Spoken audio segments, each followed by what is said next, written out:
Plushy Dreadful? Plushy Dreadful. I think so. Plushy Dreadful page. But this is Lily. And as you can tell, I have a thing for tiny bunnies. And this, I need you guys to take the trigger warning actually seriously. So before we head in, if you're in a bad frame of mind, please don't watch this. If you're in a good frame of mind and you've had some bad times and you're doing well right now, I would recommend that you don't watch this, because that was me. But that's my disclaimer for this, because I didn't pay attention to the trigger warning in the first episode, and now I feel like an idiot. School. Okay, I got it. New school, new teachers, and most importantly, new classmates who I always have trouble connecting with. Like most other kids with glasses, probably. I forced myself to get out of my warm bed. Dad would usually drive me to my old school, but this morning, the bedroom of my parents was silent. Did they sleep in? Maybe it was a good thing. I didn't want to get the daddy's boy reputation from day one. My parents were probably still tucked in, dreaming about the good old days when everything was so simple and easy. Sweet dreams, even if far removed from reality.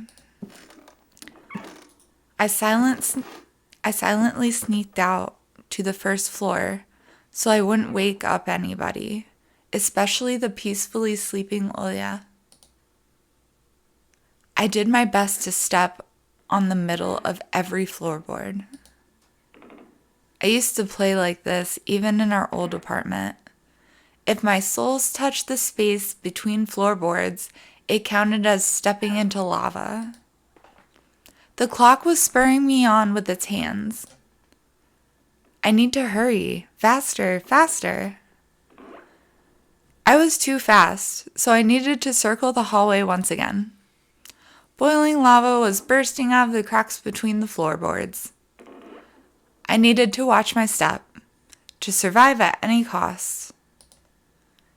Hippity-hop, like a frog, jumping on molehills, like a fearful bunny in a grove full of wolves.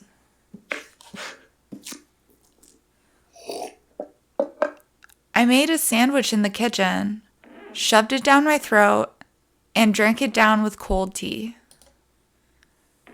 My appetite was as good as of someone being led up the scaffold toward a guillotine.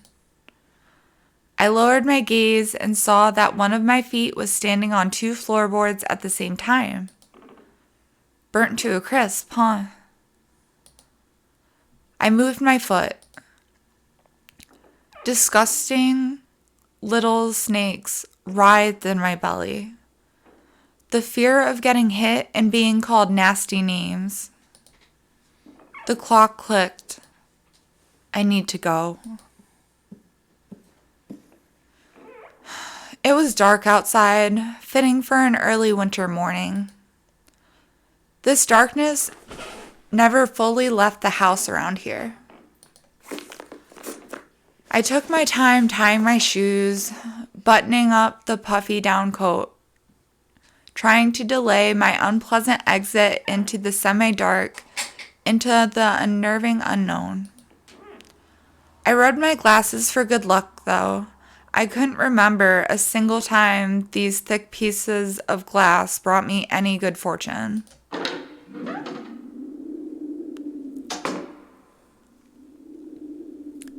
The sky was akin to a giant bruise. On the east side of it, a black cloud was swelling up. It licked up stars from the sky and extinguished the rising sun. Darkness was plastered all over the treetops. The cautious cries of birds got tangled up in the thicket. I locked the front door with the long key that I wore around my neck.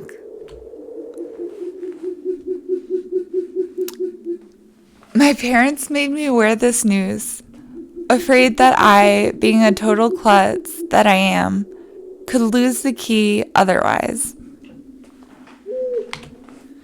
The wind whizzed on the other side of the gate. It invited me into my new life, towards dubious adventures. And tagged along, and tagged alone like an old buddy, pushing me in the back. I don't know if that was supposed to be alone or along. Wide shadows that pines throw out covered a third of the clearing. Upon reaching the edge of the forest, I hid my nose in the coat's collar. I was squeezing through the thin firebreak, my hair ruffled up and my back hunched over. Tall trees stood on both sides of the tiny trail.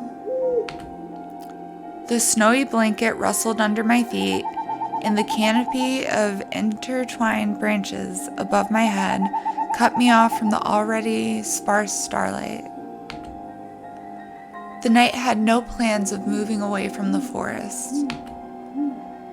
In this darkness, trees reminded me of shaggy old women that smelled of burial earth.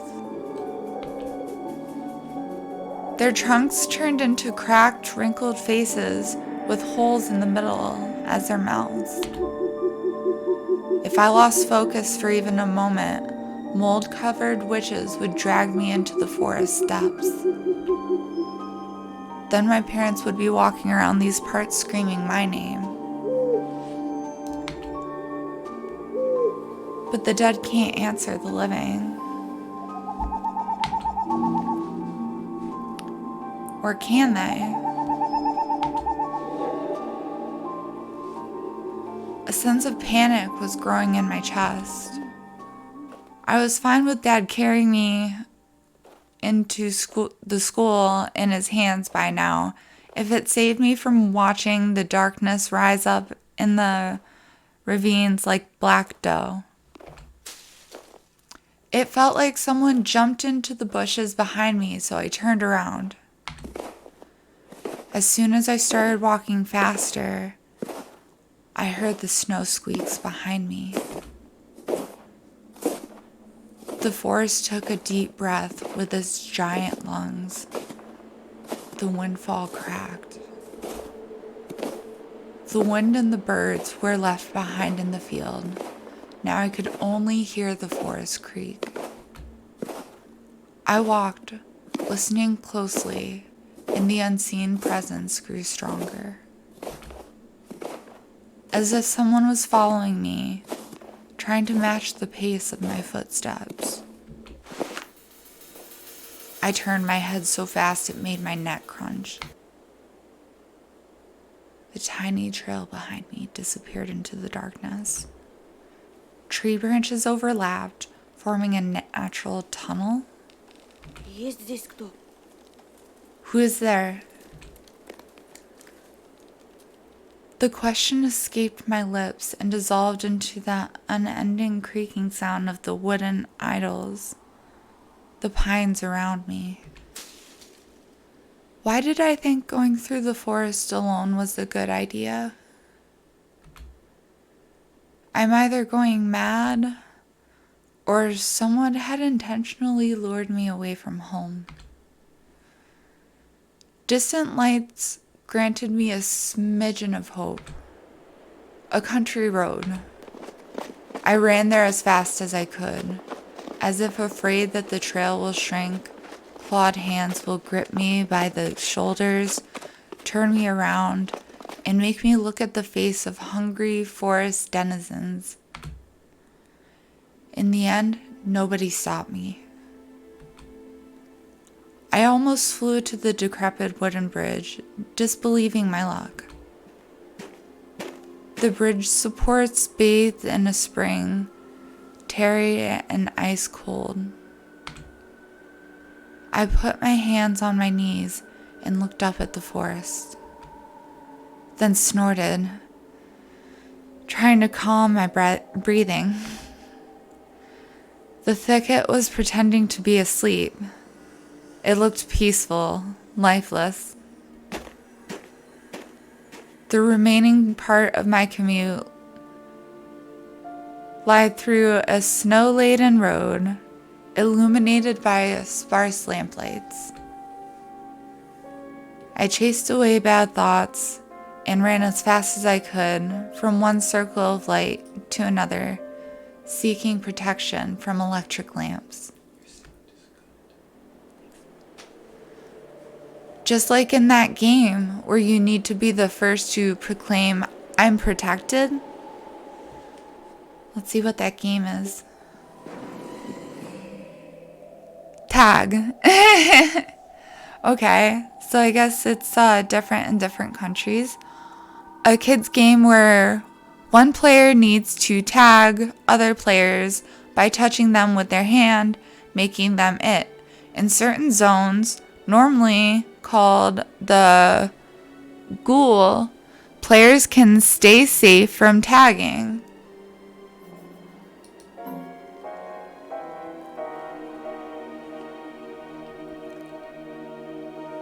So in the ghoul, they're protected.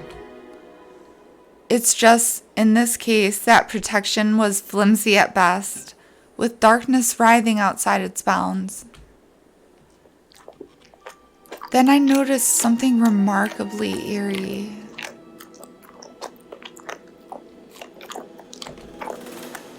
In a place where the light from an inclined lamp could be reached, a hairy, crooked shadow came alive with a guttural roar.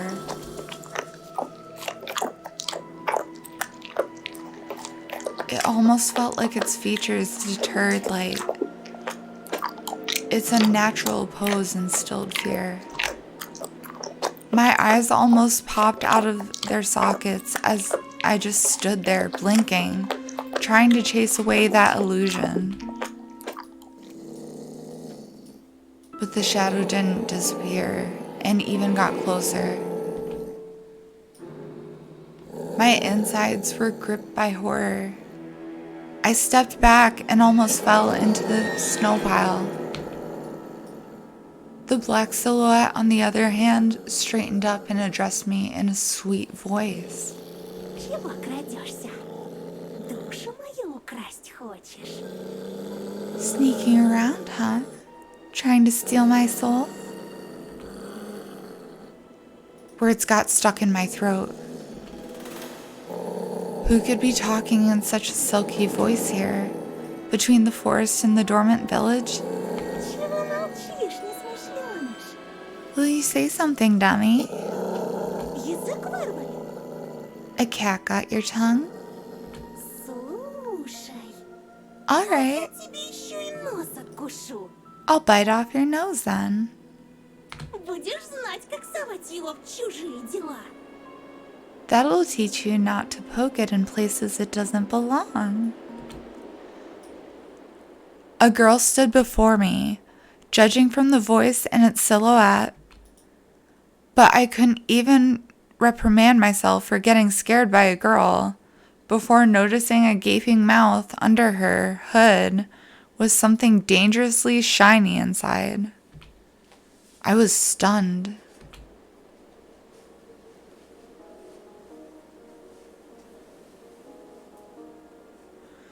From the cavity of her hood, a frighteningly real fox face was staring straight at me. It's just her jaws weren't moving and her eyes weren't blinking. A mask. It's just a girl with a fox mask on. At least I wanted to think that. After a surprise like that, a nervous smile involuntarily crept onto my face. А я I was just Просто в школу иду. going to school and then you... Что я? What about me? Никогда не видел, как лиса собаку кормит. Never seen a fox feed a dog? And indeed, there was a small dog circling the girl's legs. One of the strays that were chasing me yesterday, probably. Извини, я не хотел. Sorry, I didn't mean to. After hearing my voice, the dog whimpered, lowered its ears, sniffed me out, and then started wagging its tail. I guess I still smelled of bologna that I ate for breakfast. I was shifting my gaze back and forth from the dog to the girl. She didn't seem scary anymore, just weird. Значит, не хотел. Ну-ну. So you didn't mean to, huh? Как тебя зовут? What is your name? Меня Антон. I'm Anton. А тебя? And you? А меня нет. And I'm not.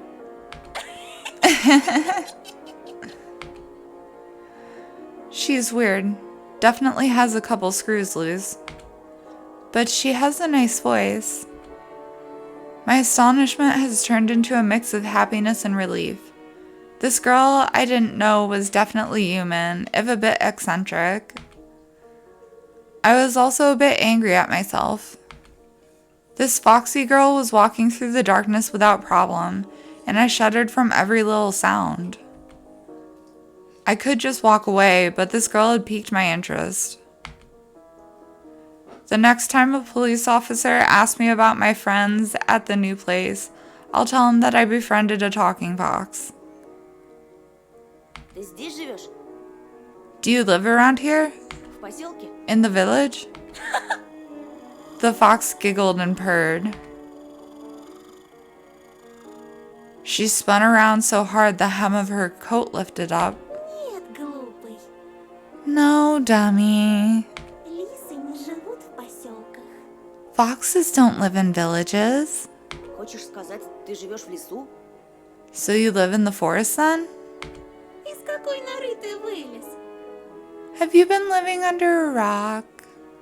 Конечно. Лисам среди людей не выжить.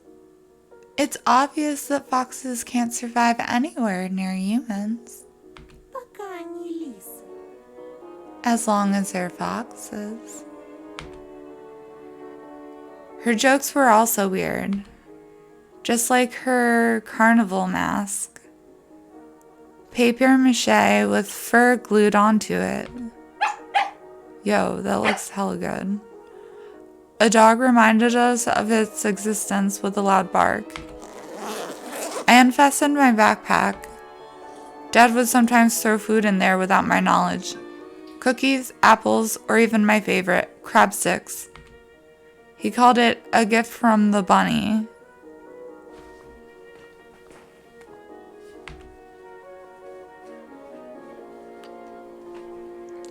The stray strolled towards me with menacing footsteps, with a pleading look in its eye. The fox did definitely treat it to something, but it was probably still hungry. Зачем ты так вырядилась с утра пораньше? Why are you dressed like this so early in the morning? На утренник идешь? Going to a costume party? The girl shrugged, throwing silvery snowflakes off her nose. Put it in chat. And her human form along with them. Turning into a genuine beast. A real fox.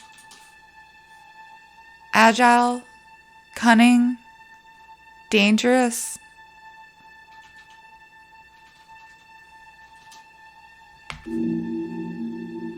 A moment of hesitation, and you'll be ripped to shreds. She'll tear you up and gulp you down without breaking a sweat. I couldn't help but just stand there as a stump.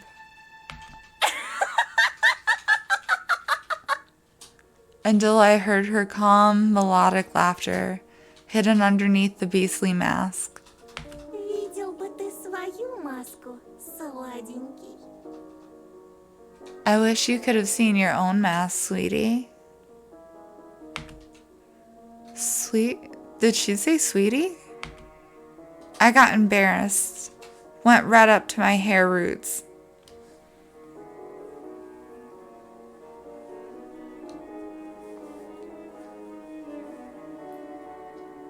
I dare you to say fire. Dare to say it's weird. Lowercase f. Oh, aha. Oh yeah.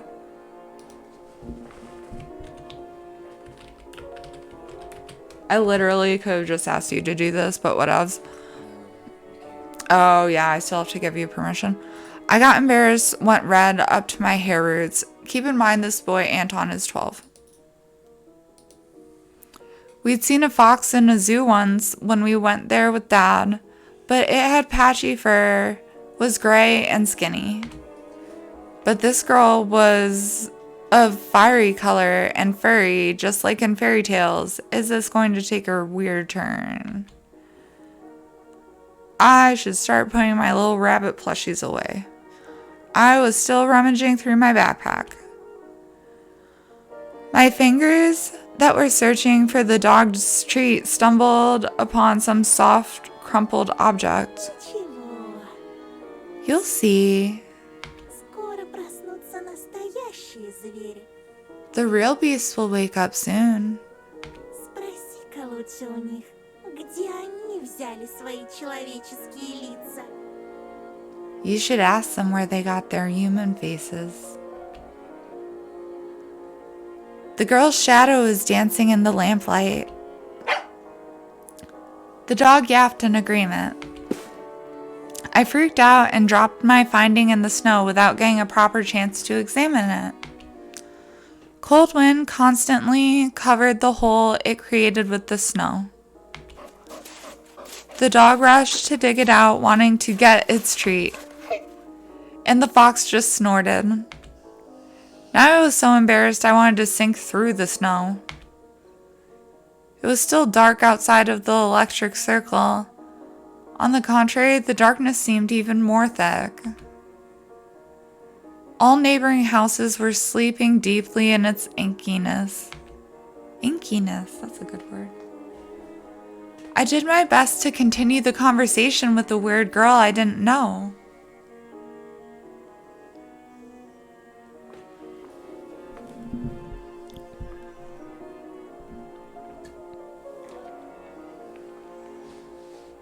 Так ты в школу идешь? So are you going to school? Ах, ну какой же дурачок! Oh my, you really are a dummy. Так ничего и не понял. Don't you get it?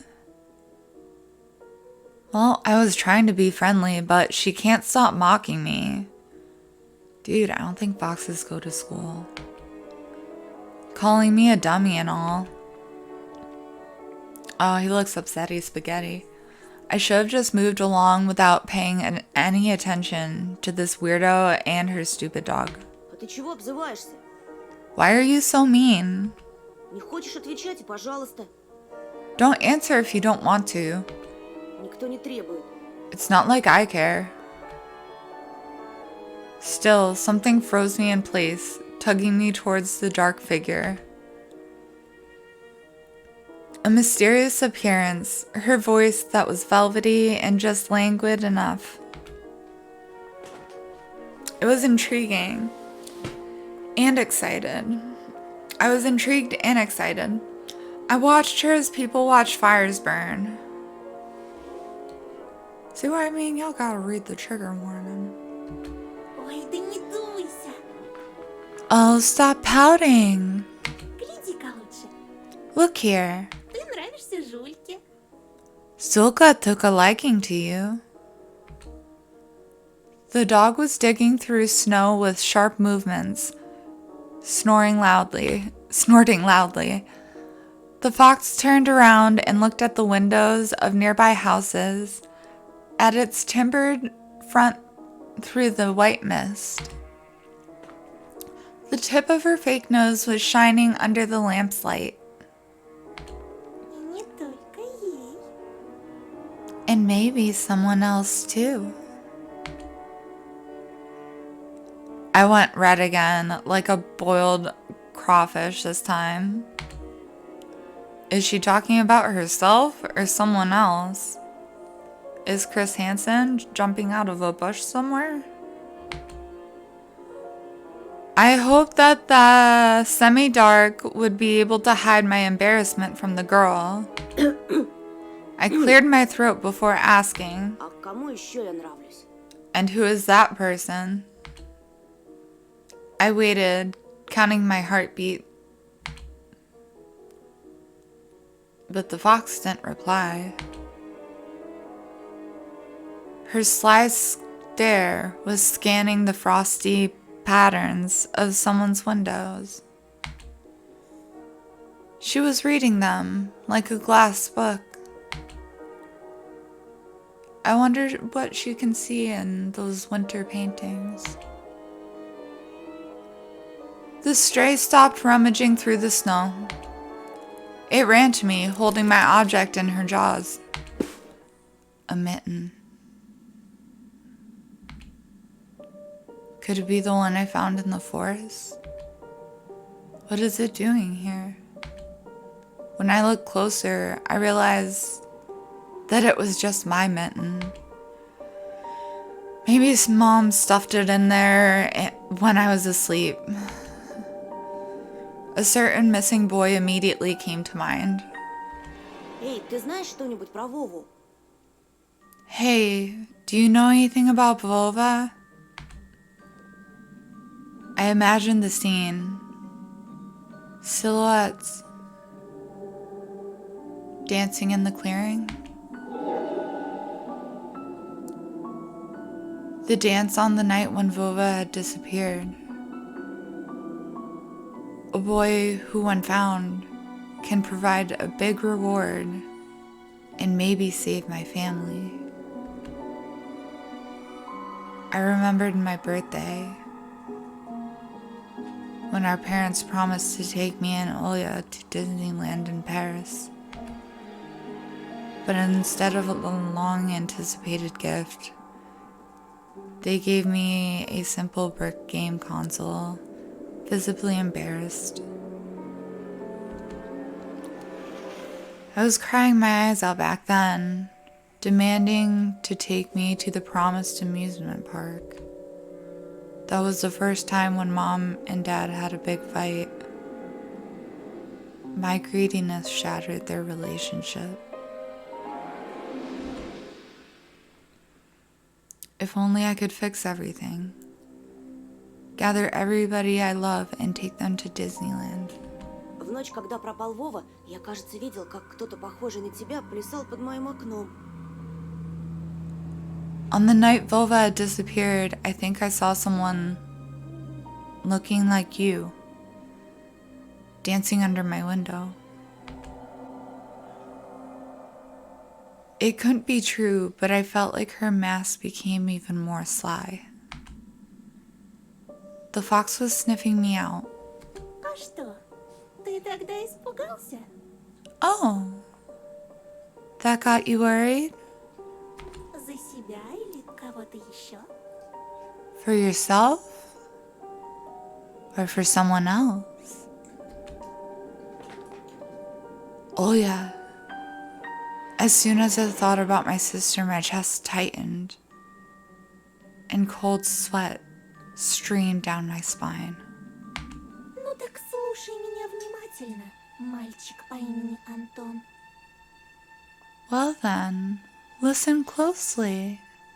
A boy named Anton. Это большой и страшный лес.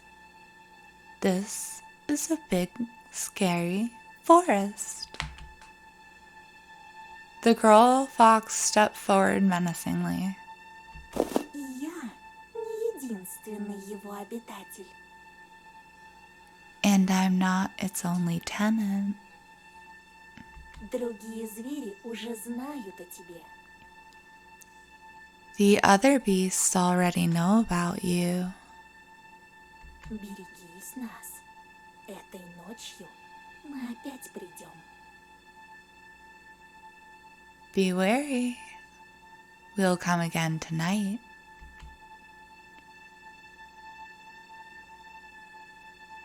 I shouldn't have talked to this evil in child form, I thought, panicking.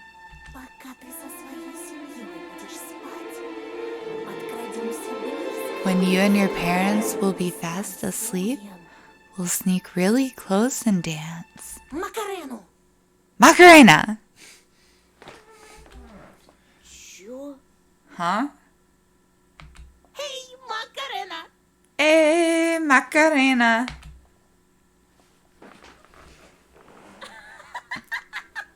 У тебя прямо челюсть отвисла, Антоша! Look at your mouth! Your mouth is agape, Antosha! Видел он меня ночью у своего окна. Ага, как же! He saw me at his window last night? Yeah, right. А ты случаем не местный дурачок, нет? Are you, by any chance, a dimwit? Меня не отпускают гулять так поздно. Nobody would let me go outside that late. Здесь, знаешь ли, дети пропадают. Children go missing here, you know.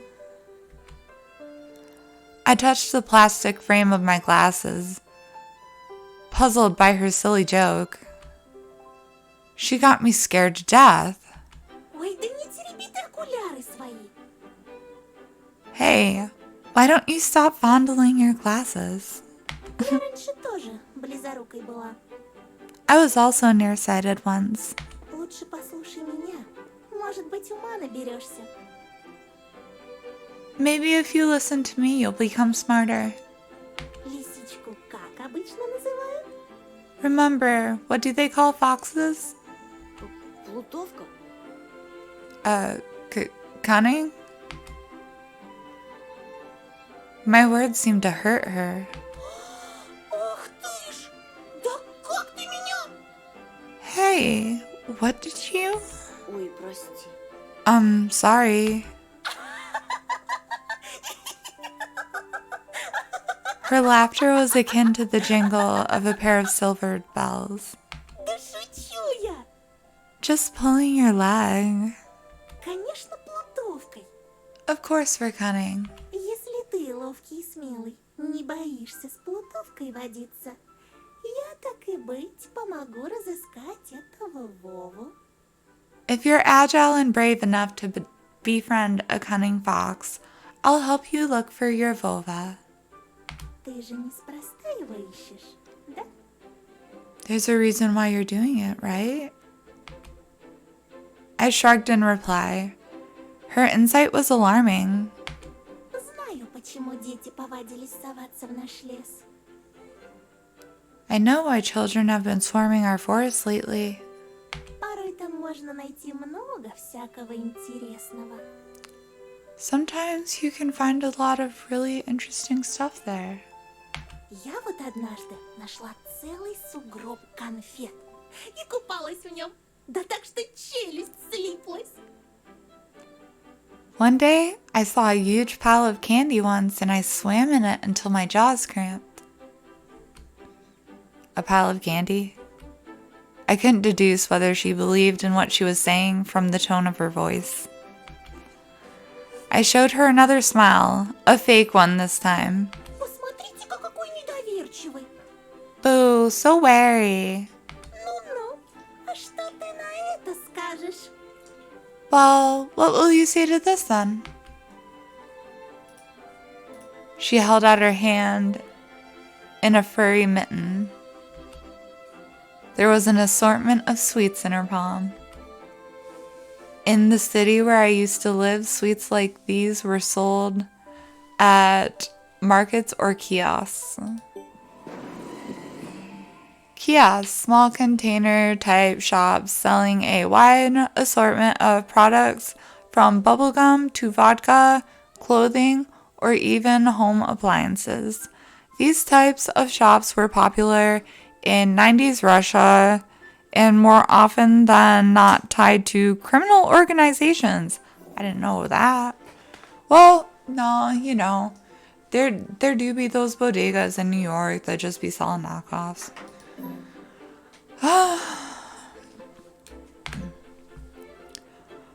I saw my favorite bubblegum in a vivid wrapper among the tasty treasure. A familiar name was on it. Turbo. A triangular fox face poked her nose towards me. Угощайся. Take some. У меня их полные карманы. My pockets are full of these.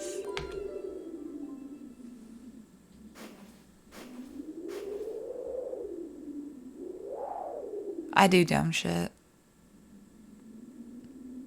And I'm gonna do dumb shit in this game.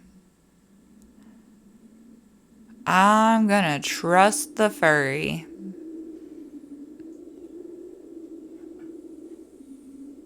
There's gotta be some kind of give and take in a relationship. So I have to befriend. I accepted the treat and catching... Don't take candy from strangers! Hey, fat nutty squirrel! Hello! Look, I have an emotional support plushie. I don't know how supportive she'll be. I named her Lilith, but that's kind of a vibe where we're from here.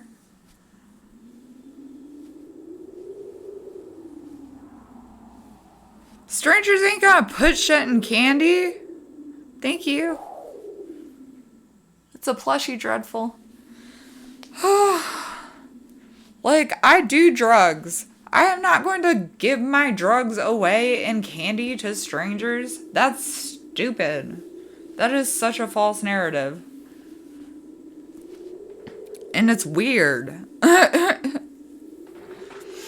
Okay. How you doing? By the way, read all the trigger warnings first. I accepted the treat and catching a whiff of the girl's smell. Fur, fireworks, and citrus? Girl, you smell like carbon? Yo, you get what I mean. The smell of holidays. Holidays.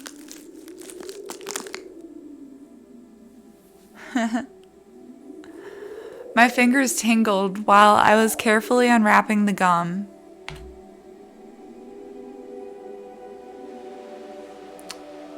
Bro, I thought that yesterday. I really thought that yesterday.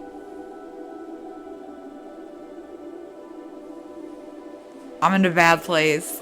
Fire's doing... I don't know how far... Fire, how you doing? Peachy aroma entered my nostrils and something else. Something unfamiliar but pleasant. The fruity cube ended up in my mouth. It did enter his mouth. I started moving my molars, chewing the gum. I hate masticating. It tasted like your usual Turkish gum, only my tongue went a bit numb. Do I need to order Turkish gum? I couldn't believe my luck after opening the insert. Bubblegum inserts games. Oh, y'all gum has games. We have shitty, like, lick and stick tattoos sometimes.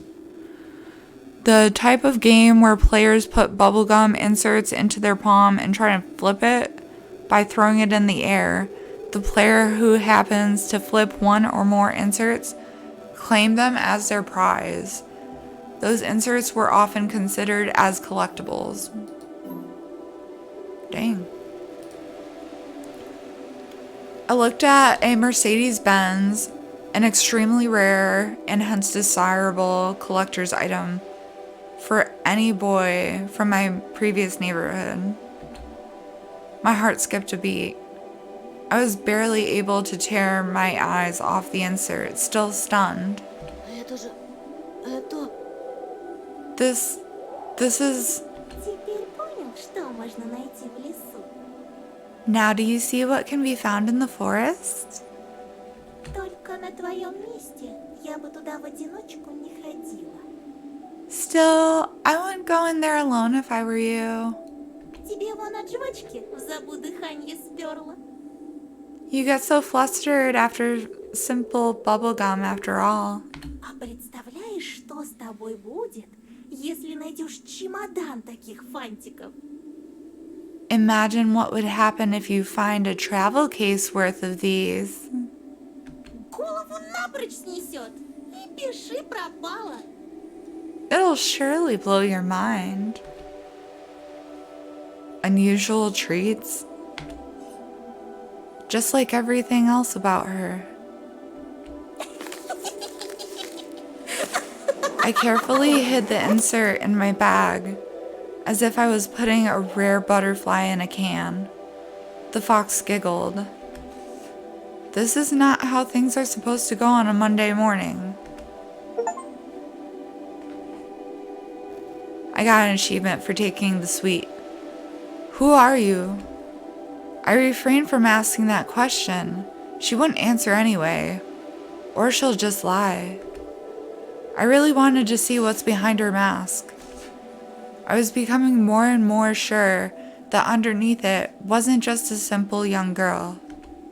Может, Вова тоже нашел сугроб сладостей и теперь кувыркается в нем? What if Vova also found a snow pile with treats and is now rolling in it? Слушай, вдруг он решил остаться в лесу? I don't know what this thing is.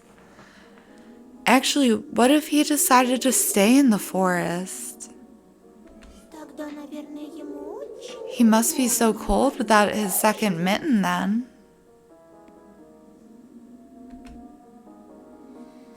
The wind caught her words like smoke from a fire and carried them deep into the darkness, into the creepy thicket. Bruh, chapter 1 was rough. I'm not doing chapter 1 ever again. The trees behind me creaked with their bony branches. Или с ним что-то случилось в пути. Or what if something happened to him along the way? Что-то страшное. Something terrible. The forest reacted to her words, became alive. It sniffed me out, perking its ears up, just like a curious beast. The fox girl pierced me with her eyes again. Дикие звери? Wild beast? Это, по-твоему, страшно? You find that scary? Ну, не знаю. Well, I don't know. Не знает. He doesn't know. Уж не с двоечником ли я подружилась? Oh my. Have I befriended a dunce? I didn't like being called a dunce, yet being friends with her sounded nice. Я хорошист. My grades are good. Бел да пушист. Really now?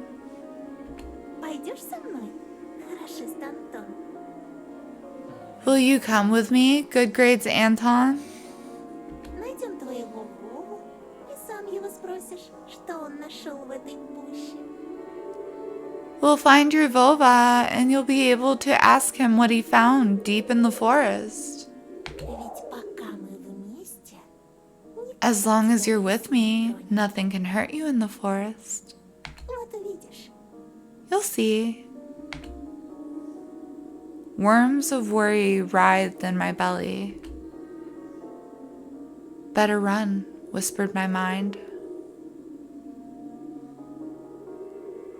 Nah, he giggled. Я тебе не верю. I don't believe you. Ты думаешь, я врунья? Do you take me for a liar? Ты, пожалуйста, мне никогда никто не верит. Whatever. You're just like everybody else. The girl sounded hurt, although I don't know if she was genuine about it. She turned around as if she had immediately lost all interest in me. The gum felt bitter now. It's a cougar. No, it's a fox. Sorry. I remembered my dad's favorite saying, "Where are your manners, son?" He gets it. He gets it. Indeed, this fox was kind to me. Не обижайся, пожалуйста. Please don't get mad. Лисы бывают и добрыми. Foxes can also be nice. My wife energy. Ну, как в сказках. Like in fairy tales. Name me a fairy tale where a fox is nice. Shit, Robin Hood. Kinda. He's kinda a dick, but for nice reasons.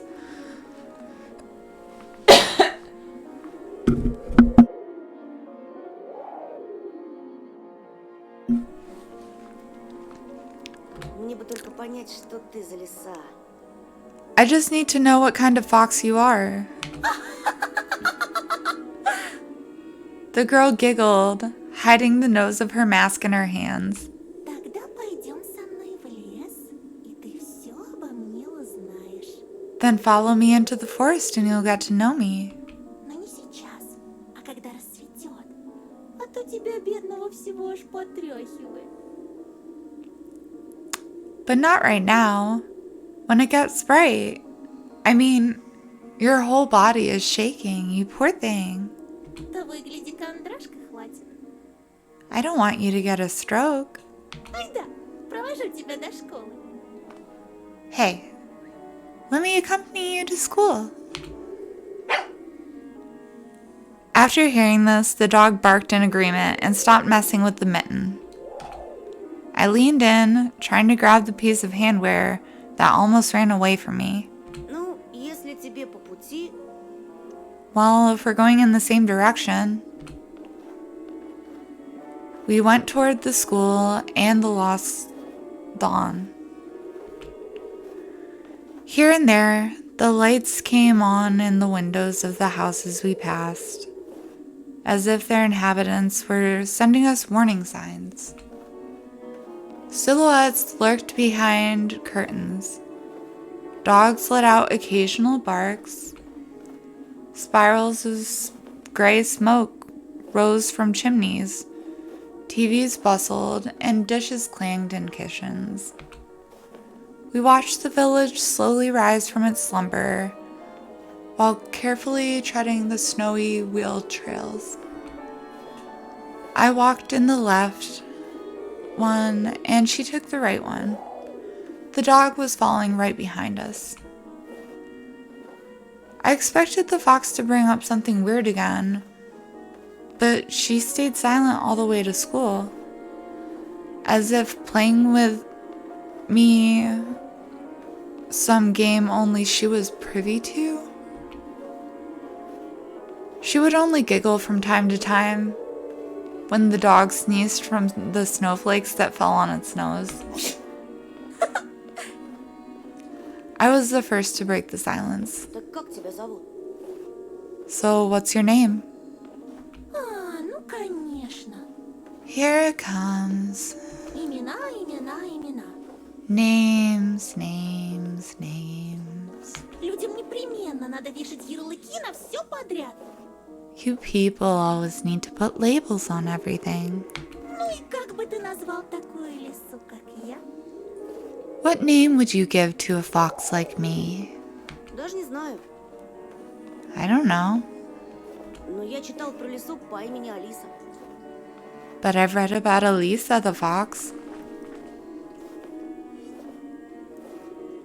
Aww. No, there's no squirrel. There's bears and there's bats and there's no foxes. But you should get you a plushy fox. Like on principle. А что? You know what? Я не против. I don't mind. будет Алиса. I'll be Elisa. I couldn't understand if she was joking or not.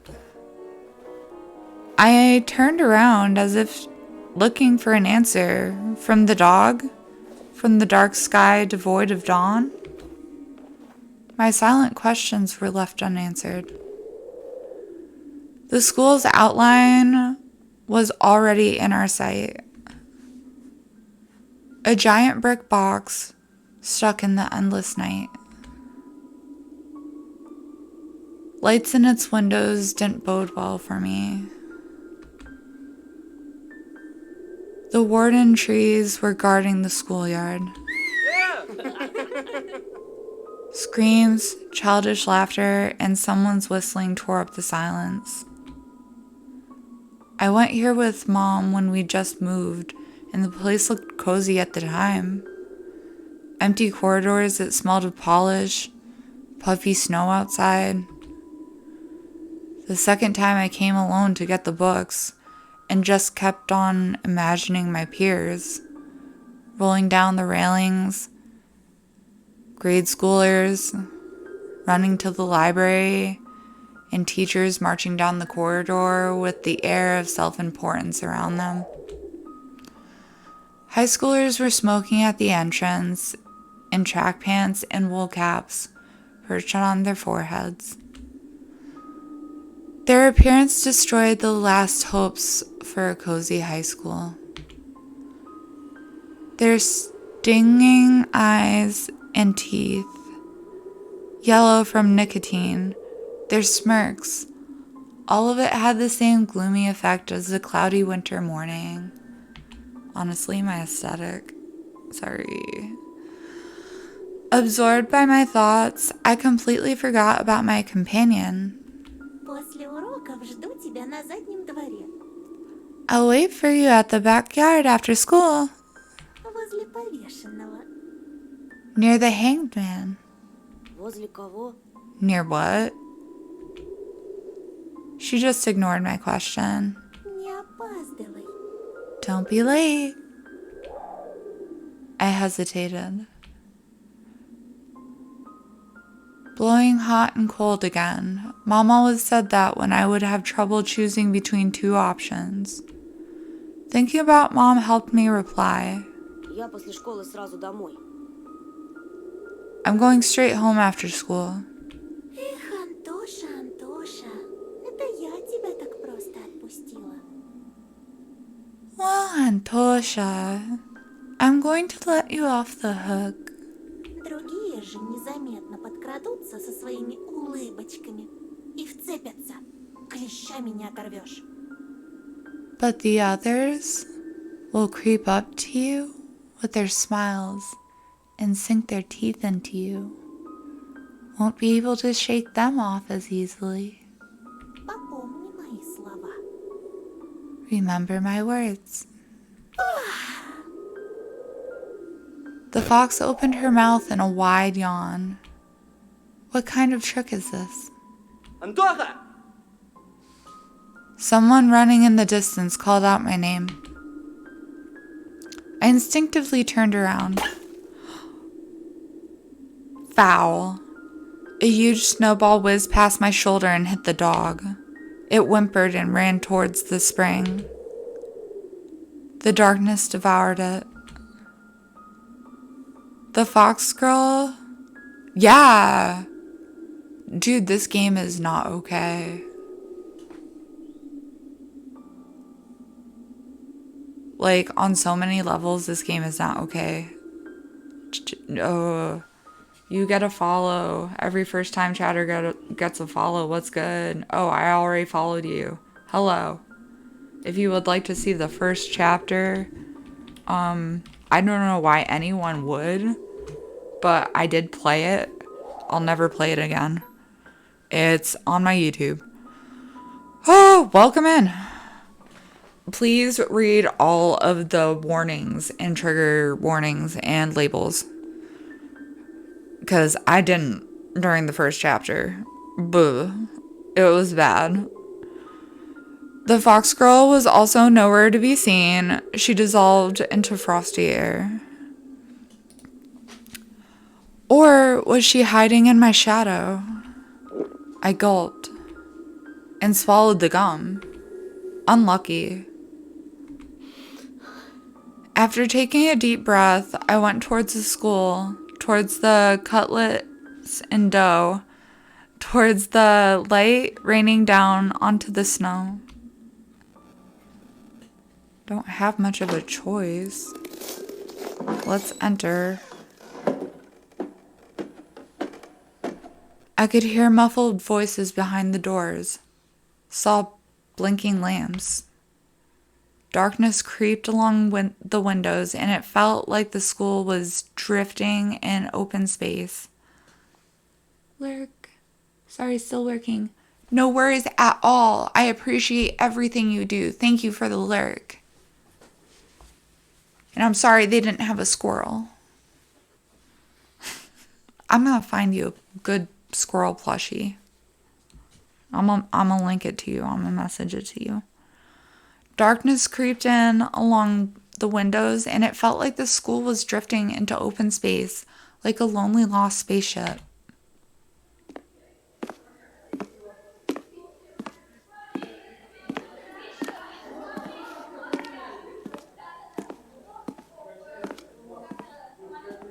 That's the missing kid. Vova. After going up to the second floor, I noticed a crowd around the notice board. Everyone was taking part in a lively discussion. I moved closer and took a look at something everyone was interested in through a wall of backpacks. There was a piece of paper with something printed on it, glued to the left of the notice board. Please be in English. Attention, child missing, Nova Matyukin. I apologize in advance for any mispronunciation. 10 years old, Vova Matyukin, 10 years old, grade 4. He left home on January the 5th around 1600, which is 4 p.m., and never returned.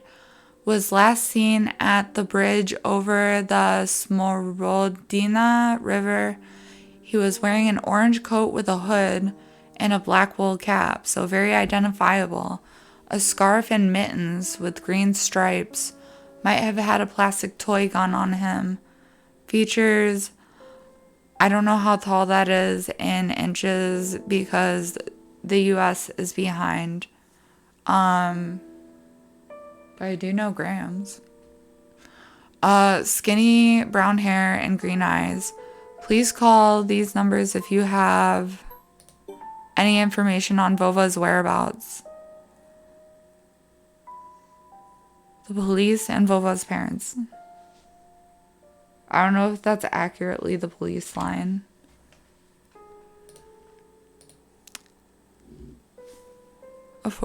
It just... On that grainy print, Vova looked dead, with a black mouth and dark, empty eye sockets. To be fair, yeah, why they gotta put his picture like that? Could it be that the darkness dwelling deep in the forest invaded his pores and mutilated his face? A plastic toy gun couldn't protect him from the whispering branches and howling wind. Empty eyes of the lost boy pierced through my soul as if pleading. Unable to meet his stare, I turned around and rushed to the window. Took a seat on the windowsill. The corridor was filling up with children, in groups of few. Nobody paid me any mind. In the darkness of school, toilets, child voices were hammering a nursery rhyme. Для медведя, для лисы, зайчик кушать принеси. For the fox and for the bear, bunny tasty meals prepare.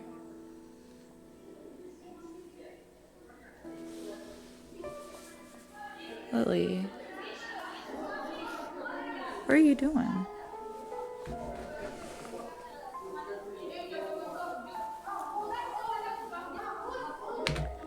I turned my head towards them, trying to get a better look at their features. But then my attention was stolen by a loud clicking sound. A female teacher marched down the corridor with her chin raised up high. Her heels were hitting the floor like miniature hooves. A girl was trailing her every step. Elsa? She was also looking pompous, stopping along the way and whispering some secrets in her friend's ear. She was probably a class rep, since she was carrying an attendance register book. Excuse me. Екатерина, возьми, пожалуйста.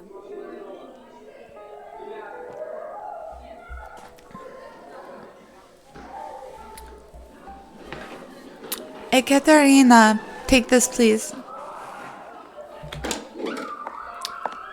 The teacher opened the classroom door, and the crowd of children swarmed in, screaming and pushing. Out of all of them, a tall redhead boy caught my attention. His face was full of blisters. He looked like the inside of a pomegranate. Rude. A bad feeling risen up the hair on the back of my head. I've seen boys like him before. Unsettled eyes, cackling laughter. The girl was a smaller copy of the teacher. The girl who was a smaller copy of the teacher warned the boy with a wave of her hand and entered the room through the clearing in the crowd. Some other guy stood by in the way of the crowd, and the redhead immediately shoved him.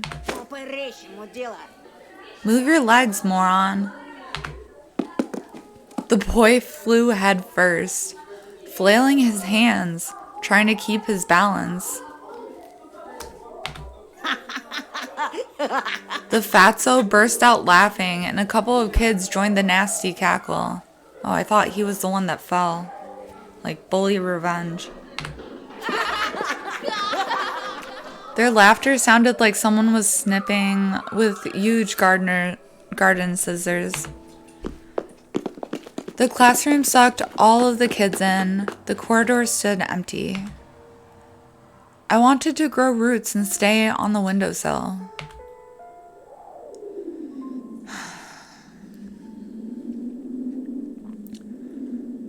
Just a handful of lampposts outside were battling the darkness, writhing like fluorescent fish in the black ocean. Maybe I can still run away. Go outside, dissolve in the dark. I imagine myself running through the snow, how it squeaks under my boots, and how I'm becoming lighter and lighter with every step. Could you not? Sorry. I was the same way in school. The ringers drill blew that illusion away. I tore myself from the window with great effort, then took a couple of breaths, trying to at least calm down my mad pulse, and entered the classroom.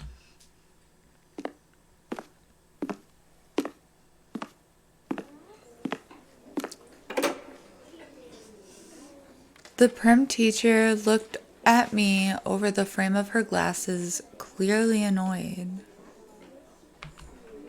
Я новенький. I'm the transfer student. Мне вот сказали к вам подойти. I was told to come here. The snowy forest trail was winding in front of my eyes. The pines rustled, but it didn't sound predatory anymore. She buried herself in the register and flicked through the pages. А фамилия-то как? Your last name? Петров. Petrov. Громче говори. Huh? What are you mumbling there? Чего мямлишь? Say it clearly. Петров. Petrov. Нет такого. You're not on the list. sounds Karen-y to me. She measured me with a long and heavy stare, as if trying to see if I was lying. I wanted to sink through the floor. Hazy faces observed all of that from the left. The classroom breathed and snorted in unison, like a living organism, like a dangerous beast. Ты не ошибся? Are you sure? Are you sure about your name? Нет такого в списке. I don't have you in my register. My knees chose the worst time to start shaking, and I felt dizzy. I clutched my fists so hard my knuckles became white. Мне сказали, 204 кабинет, Лилия Павловна, 6 В. They told me to come to classroom 204 to ask for Lilia Pavlovna, class 6C. Apparently, everyone in the classroom took my words for some kind of joke because they were all laughing. Что за бардак? What's wrong with this school? The classroom fell silent. The kids hid their smirks for a better occasion. Понаберут студентов. Why do we hire so many Только interns? знают, что губяки свои малевать. А я разгребай, значит. They all know how to put lipstick all over their bulging lips, but when it comes to real problems, I have to solve everything. А бумаги-то кто заполнять будет? Не первый раз ведь уже. How did they send you here without any paperwork? We've had this same thing happen so many times. Подожди здесь. Wait here, I'll be back. Сейчас я им устрою. After I have a little chat with them. Oh, hell nah. Hell nah.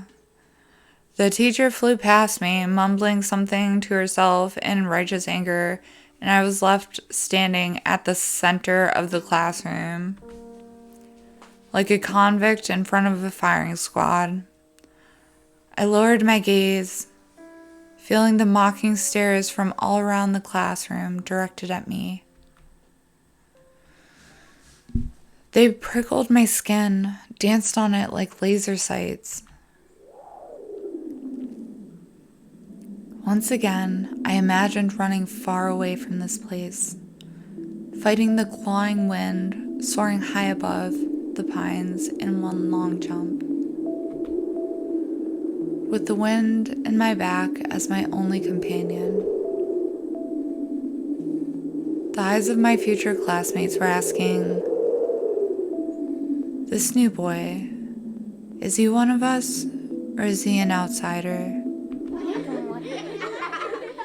Someone whispered something, and stifled laughter rolled through the classroom. Доску вытри! Wipe the board! It was easy to guess who was the main prankster here. Эй, очкарик! Hey, Four Eyes! Ты чё, не только слепой, но еще и глухой? Are you not only blind but also deaf? This is a Доску horrible вытри, game. говорю! I said wipe the board. My knees weren't the only shaking part of my body anymore. I was trembling from head to toe, and I prayed for the teacher to come back sooner. My prayers were answered by the powers that be. Ну что мне с тобой делать-то? And what should I do with you now? Куда сажать, а? Where will you sit? Давай-ка сядь, наверное, с Семеном. Oh well, you can sit with Simon, I guess. Он все равно один. He's alone anyway. Еще чего? No way.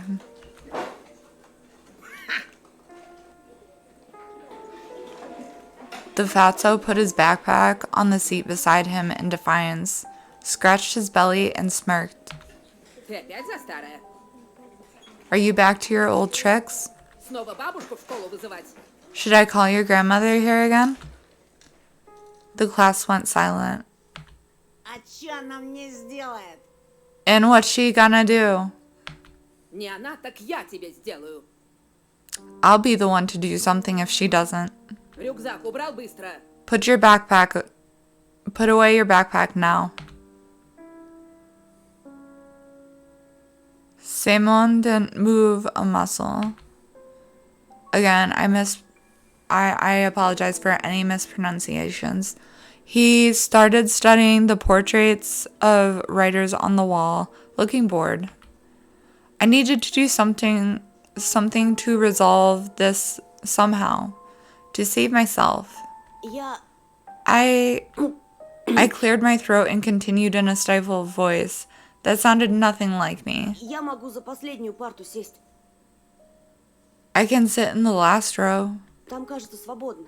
I think there's a free seat. The teacher snorted loudly. She looked at me, then at Semyon, then back at me. Ладно, садись Fine, пока туда. go there for now. А с тобой, Бабурин, мы еще поговорим. And you, Babarin, I'll have a talk with you later. Чтобы подошел после уроков. Come to me after class. Будешь по классу дежурить, ясно? You'll be on cleaning duty, got it? Semyon forced out a twisted smile. Juicy pimples were growing on the tip of his nose, ripe for the taking.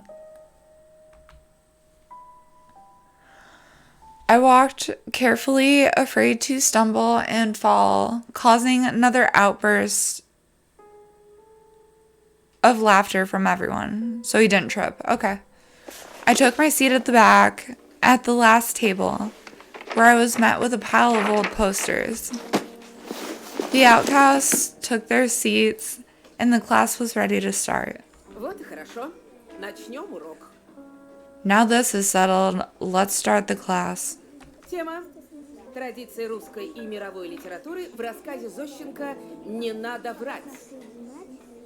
Today's theme is traditions of Russia and international literature in Zoshenko's Don't Lie. Fatso turned back to me. His stare informed me of the coming days, weeks, and months of bullying.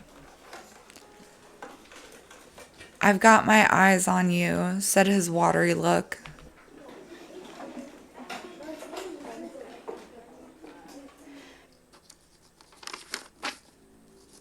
After just a couple of periods, I had already noticed a huge yellow spit stain in my notebook. Ew. Then at the cafeteria, this Semyon accidentally spilled a glass of compote on me. Compote is a dessert drink brewed from a mix of dry fruit and berries.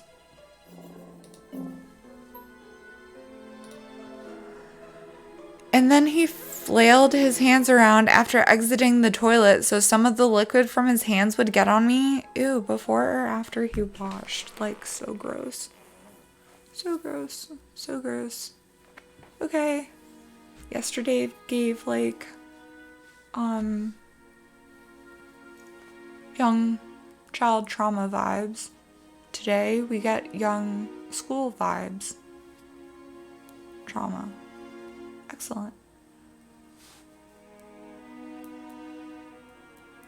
I am going to continue playing this game until it's done, and then I will never touch it again.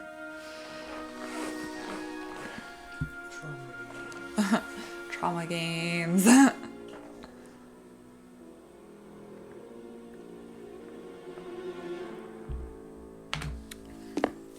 Just before the final period for today, Semyon pushed me into a buzzing crowd of girls from our class.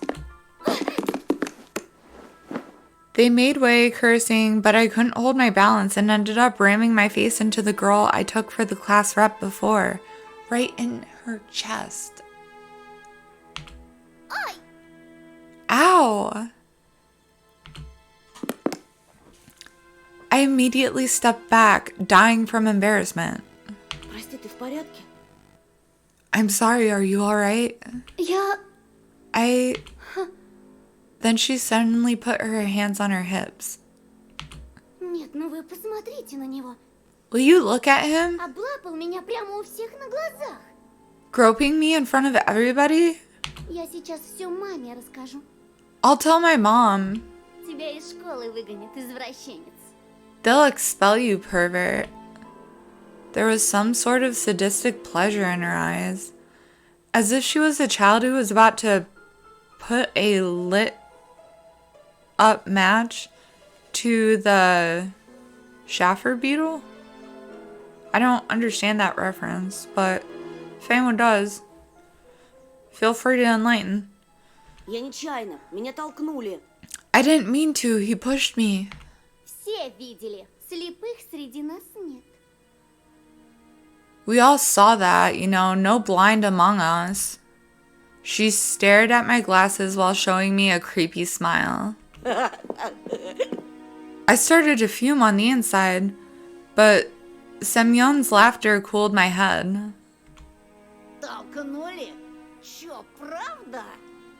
I pushed you? You sure? He swaggered up to me, enveloping me in the smell of sunflower seeds and rotten teeth, and then pushed me to the ground. Вот так, да? Like this, huh? Что ты сделаешь? What you gonna do now? The bully towered over me as if saying, come on, hit me. Let me see you try. I would, but I might get pimple juice in my face. Oof. No thank you.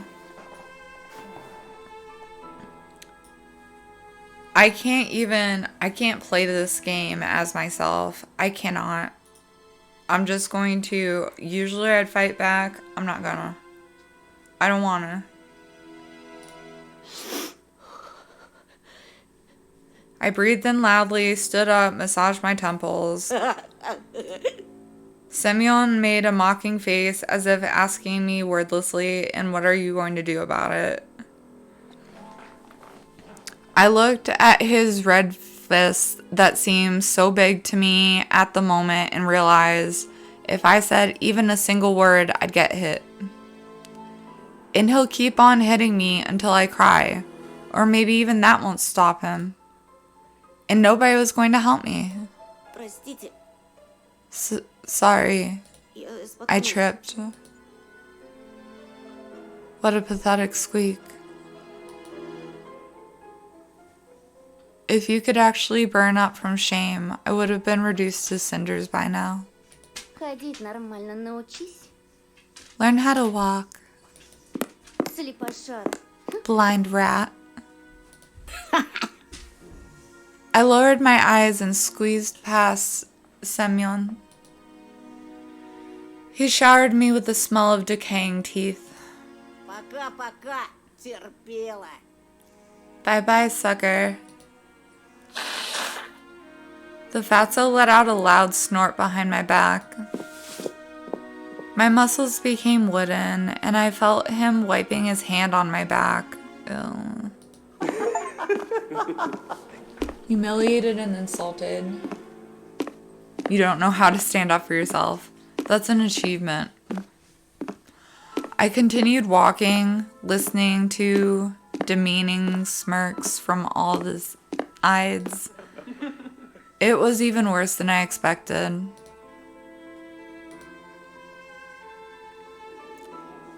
I was late to leave the school after classes on purpose.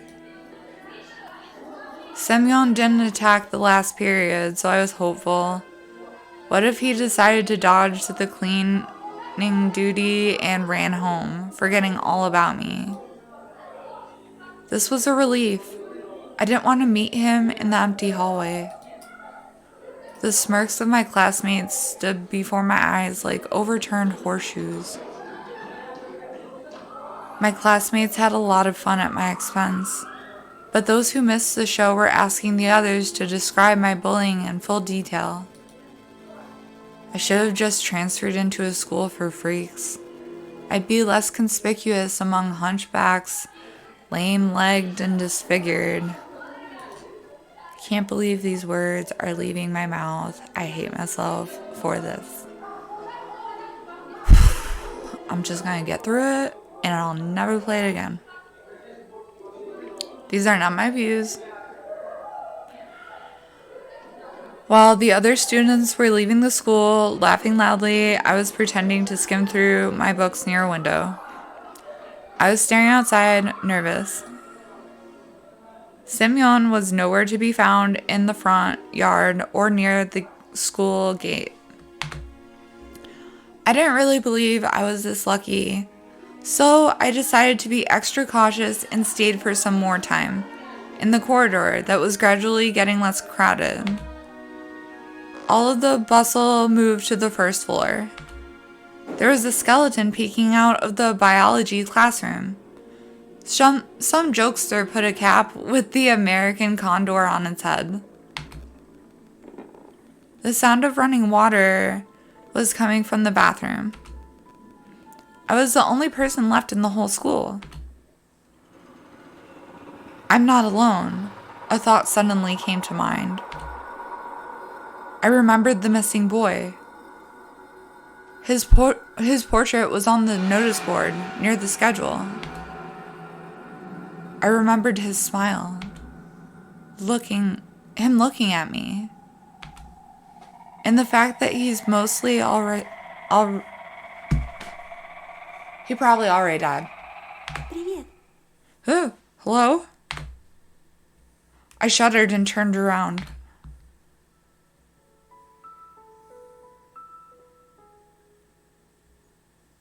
At first, my eyes stumbled upon the black violin case.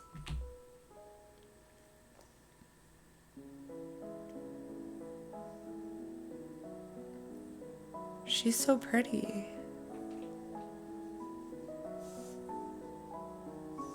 Then I noticed a girl from my class who was holding it.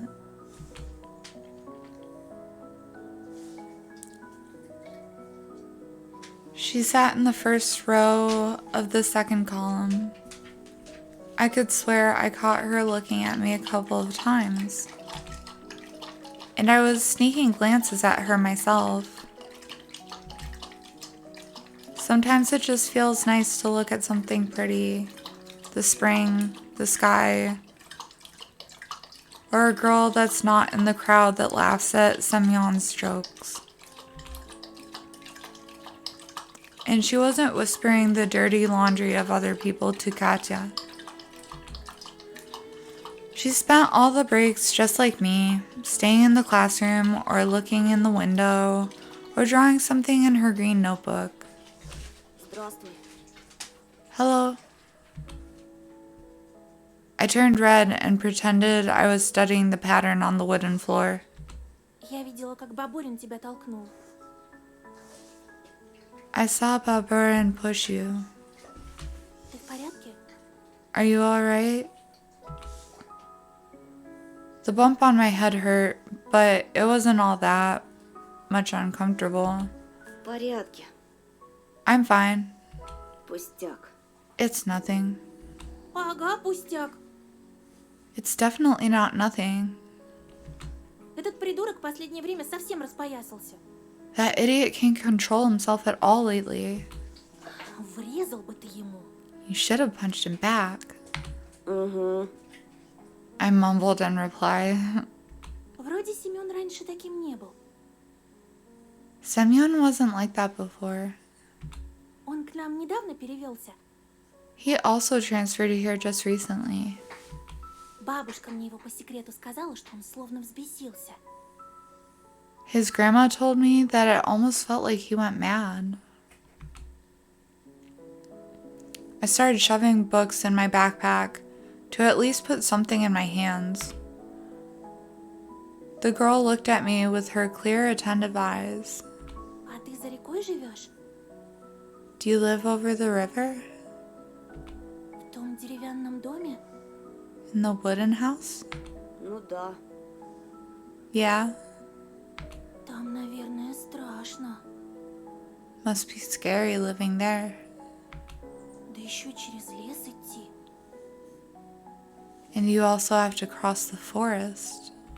Я бы так не смогла. I wouldn't be able to do that. I shivered at the mention of the forest.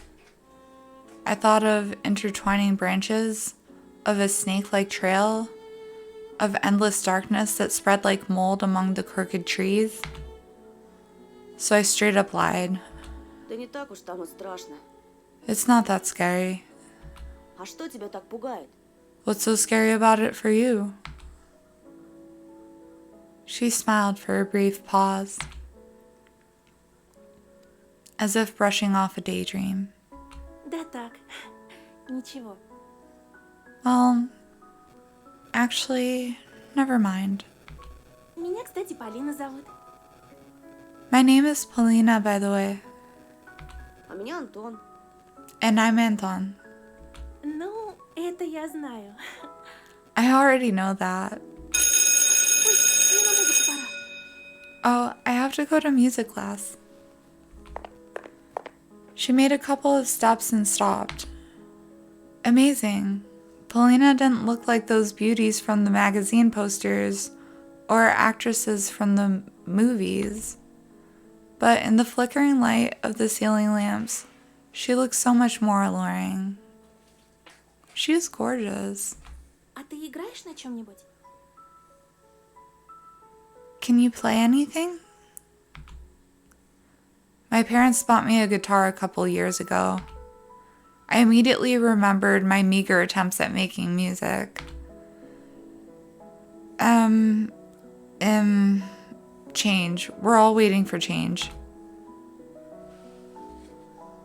Soy song echoed my thoughts and my desires to change something. Victor Tsoi, a singer and a front man of a popular Soviet rock band Kino that played a mix of new wave and post-punk. Their hit song Peremim Changes is one of the most popular rock tracks of the new Russian era. He died in a car accident. This game can't let me have it. Nothing. The guitar got lost somewhere, as if refusing to move to the old house near the forest. I think my parents gave it away to someone that needed it more. Увы, не играю. I don't, sadly. A Жалко. pity. Ну ладно, я побежала. Oh well, I'll be going. Пока! Bye. Her shout was captured by a loud echo. Her shoes also echoed through the school hallways. Пока! Bye. I wasn't sure if Polina heard me. I looked out the window again. Oh, I'm so sorry, Semyon would say while shoving me off the staircase in a way that could break my neck.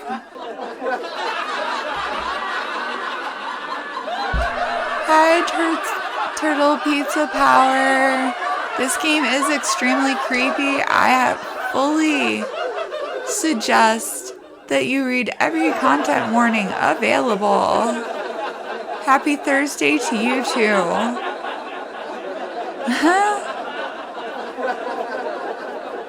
I think it's about time for that backup drug. Oh, where are you going? Where are you going?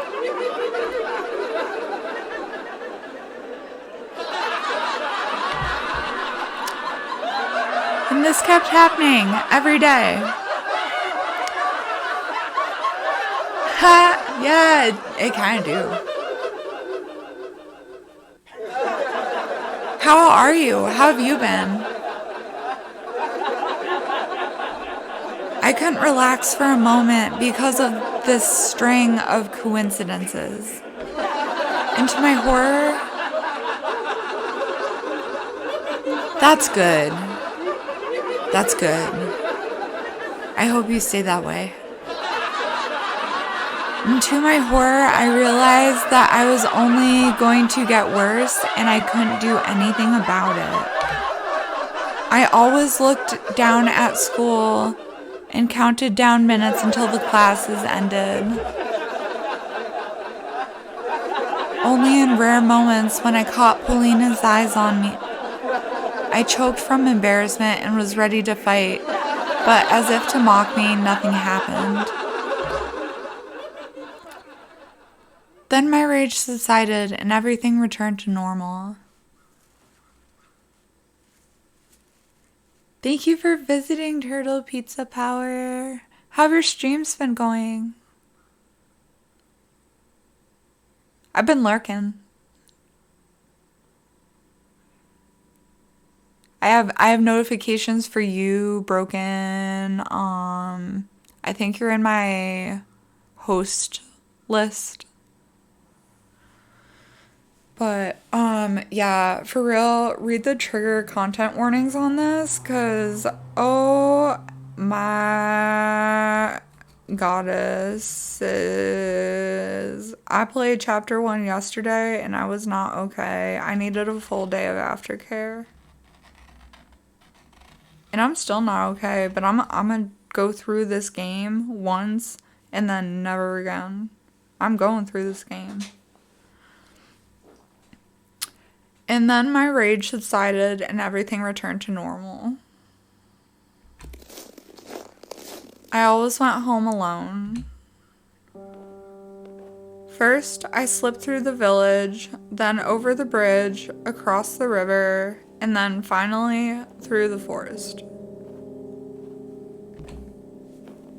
The road slithered between the trees for around 10 minutes. There were no passers-by, only cars slowly crawled past me, as if afraid to sink in snow. I tried walking as fast as I possibly could, because branches, white from snow, and black trunks created an illusion of someone wandering in the forest. Somebody tall, sneaky, who can turn into a tree or a snow pile, and then, when no one is looking at them, continued their journey along the side of the road. Ну, здорово, Антошка. Yo, Antoshka. Yo, the artwork is gorgeous, but I will never play this again. Bro. If you want to play this, it's pretty cheap on Steam, and it forever be on sale. But, I'm gonna do one playthrough and I'm done. And I'm not even doing the playthrough as myself. Like, I effed up. My heart nearly stopped. Yeah, I asked for all the spookiness for October, and I got it in an abundance. From the darkness behind the pines, just like cavemen from their cave, appeared smirking Semyon with a bunch of his cronies. Опачки, какая встреча! And who do we have here? Очкарик, выпив фарик на... Check out this four-eyed freak. They surrounded me like a carnivorous pride, making me step back. The smell of wheat and tobacco attacked my nostrils. The inside of my mouth felt salty, as if I had licked a battery. Глядите на этого сопляка, пацаны. Look at this sucker, guys. В школе так споткнулся, что паркет помял. He tripped so hard at school, he broke the floor.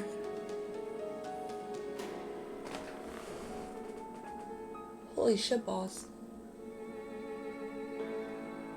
What emoji is that that looks so very familiar to this game? А ремонтировать кто будет? Who will repair it now? Wait, is that my emoji? Do I have that emoji?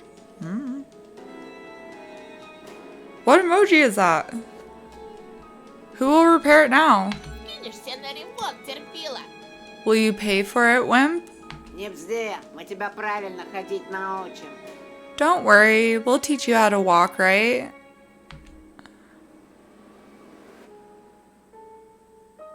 Simeon brought a sizable Sydney ring. I'm not like rich, so that's how I think that's pronounced. With some geometric shape carved in it up to my face. Ща, парашник, я тебе этой печаткой так зарежу. Клеймо на всю жизнь останется. I draw so many lines at the things I've been saying, and I don't want to say them. Like, I don't want to say this. In a moment, I'll hit your face so hard it'll leave a mark for the rest of your life. I'm not saying it. There are just some things I'm not gonna say it in this game. Like, I've pushed myself so far already. Стой! Stop. A wheezy whisper left my lips, and my head tilted forward, hitting Semyon's fist. Red sparks flew from my eyes. They're going to gang up on me and beat me up. Бяша, подсоби! Bro, where'd your front teeth go? Biasha, give me a hand. Semyon gave me a rough push towards the bastard with the slanting eyes, and he tripped me. I fell on the sharp crust of ice, and the fatso stepped on my hand, preventing me from getting up. A painful groan escaped my throat. Слыхали, как заныл? Did you hear him whimper? А ты случаем не педик? I'm not taking part of this. I started to lose breath from anger and resentment. The pain was growing. My ear was hot and pulsating. Pain was shooting through it. Like it was cut off. And a ball of nettle was sewn in its place. Че молчишь, Антошка? Why so silent, Antoshka? Отвечай, ты педик? I'm not saying that. And honestly, like, I think I need a break.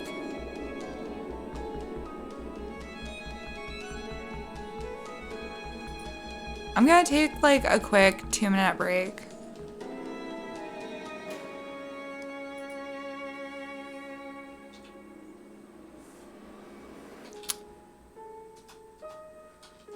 Like, I really don't like community slurs and racial slurs, and I literally have a bi flag behind me, and this is just like so LGBT bullying, and like the first episode was terrible for me.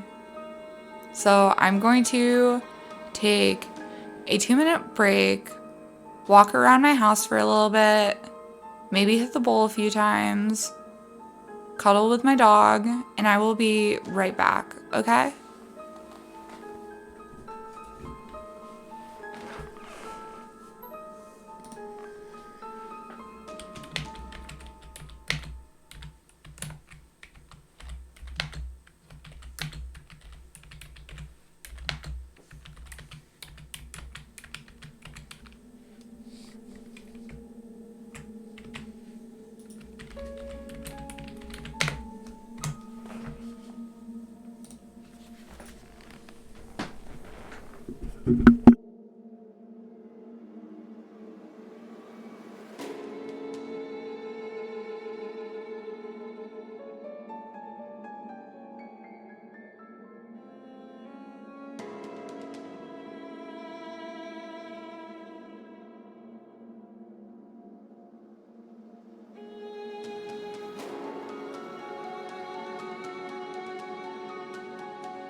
Alright, thank you for having some patience with me. Like I said, during the first chapter, I did not read the trigger warnings. And you can check the first chapter out either on my Twitch or my YouTube. But it left me rotted for the rest of the day. Like, I was not okay. So I have implemented a bunch of new things to combat this game. One of them is having extra medication for panic attacks on hand. One of them is having extra weed, decaf coffee, plushies everywhere, and taking breaks if I need to. And this will not be a game that I play again, but I will play it once. I do want to finish it. So thank you for allowing me to take a 2-minute mental health break. There's a lot of slurs, community slurs in here, and in this chapter, and it was getting to be a lot for me, obviously. So, let's continue. At this moment, I felt pure, unbridled rage, the amalgamation of my anger. Oh, fuck. Wrong screen. Like the Sprouts ink, it rose up from the depths of my mind, filling all my thoughts. Твари! Morons. Знаете, что Did you know мой that дед my dad тот педик?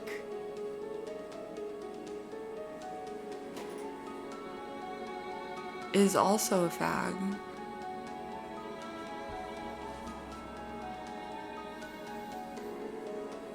I am going to say member of the community, because this game has me saying things that I would never say, and I hate this game for it. Thank you, Turtle Pizza Power.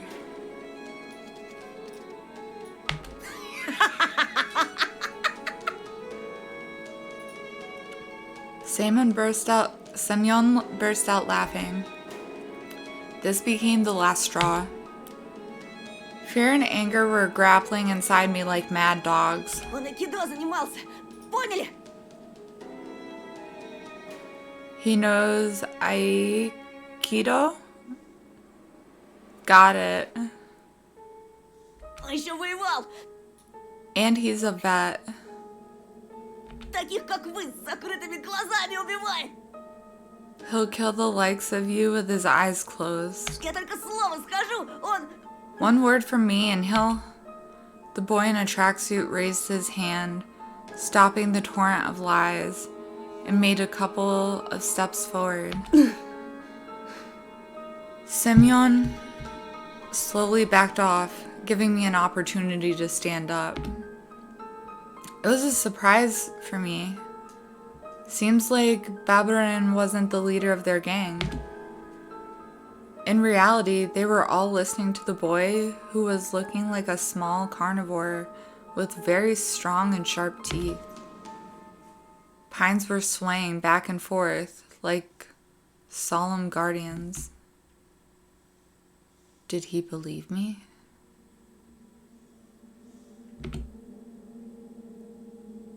Or was he confused by my face, twisted with rage? Воевал, говоришь? A vet, you say? Мой батя тоже воевал. My dad also fought in the war. В Афгане. In Afghan. А твой?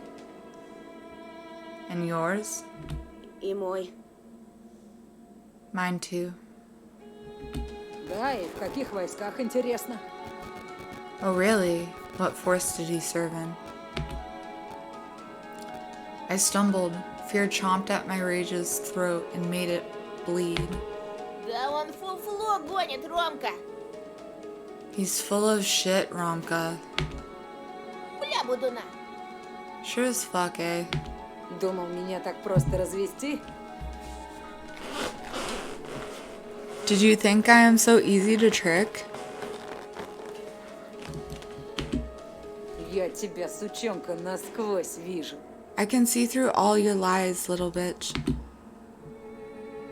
There was a nasty smile on his face now. This didn't bode well for me. Ты сам себе приговор подписал. Well, you've asked for this. Хана тебе. You're fucked. Во-во. That's right. Давай, Антошка. Молись, чтобы твой труп по весне нашли мне. Pray that they find your dead body come spring, eh? Сидел бы ниже травы, был бы целочка. If only you stayed silent, wouldn't have lost a hair. Но про Афган пиздеть, где мой батя под пулями. Долг интернациональный. Вдашьте Марго, блядь. Let's do the info first so we have like context. Dashed Magro, a desert region in the southern province of Helmand and Nimroz in Afghanistan. Its name can be translated into English as Plains of Death. During the conflict in Afghanistan, the Soviet army destroyed countless drug caravans headed to Iran there. But fucking around with stuff like Afghan, where my dad spent time under fire on international duty in fucking Dasht-e Magro.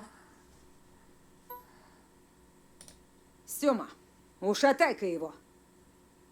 Give him a good pounding, Sioma. The delinquents closed in on me again, and I ended up in front of Semyon. Blood was pumping in my temples. Branches swayed back and forth, as if whispering something, giving me hope. I gritted my teeth, fighting the thought that I looked silly, and took a boxing stance I often saw in the movies. Хера ты, Майк Тайсон. What are you, fucking Mike Tyson? This was my first ever fight. At 12? I'm not going to interject. I'm going to do the rest of this stream and then I'm going to color. I'll remember it for the rest of my life. If I don't kick the bucket, of course. At the edge of my vision, I noticed the darkness writhe again, as if someone was walking back and forth there. I sensed Roma's claws grab my backpack. Манатки, Антошка. Give me your shit, Antoshka. Махаться мешает. It'll get in the way. I was about to refuse, unwilling to cooperate with the bastard, but then he fished a butterfly knife out of his pocket with one smooth motion, spun it as if showing off, and put the blade to my neck. Слышь, Фрей, расслабься, а то больно будет. Hey, easy buddy, I can make it painful. I let out a cloud of steam instead of words. Romka pulled with all his might and my backpack ended up in his hands. Calm and relaxed. An insidious smile on his face, he looked into my backpack. Ты Ты от нас что-то скрываешь, да? Are you hiding something from us? У меня в школе какая-то крыса сменку подрезала. Some rat stole my school shoes. Ща поглядим, может это был... Let's see if it was. Опачки! And what's this? Romka gave me a dubious smile. Так, а что это у нас здесь? So, what do we have here? My texts and notebooks fell in snow. He was holding my backpack in one hand and something weird in the other. It looked like...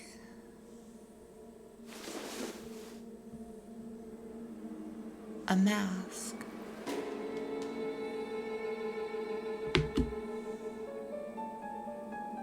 Roma lifted it high, as if showing to someone else, to someone in the treetops, in the twilight, among the trees.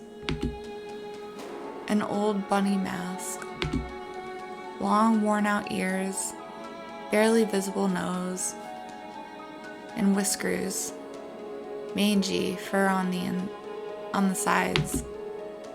Where did it come from? Who put it there? Semyon laughed. Новый год уже прошел, мудила. It's way past New Year's, moron. Или ты реально поехал? Or are you really a loony? Это не мое! It's not mine. Да как не твое, How Твое come в it's портфеле not? Михайловна. It's in your backpack. Romka was watching the scene unfold with an evil smile on his face. А знаешь что? You know what? Надевай. Put it on. Зачем? Why? Надевай, говорю. Because I'm telling you to. Попрыгаешь перед нами, зайчик. You'll hop like a bunny for us. Давай, давай. Yeah, come on. Или без штанов домой пойдет на.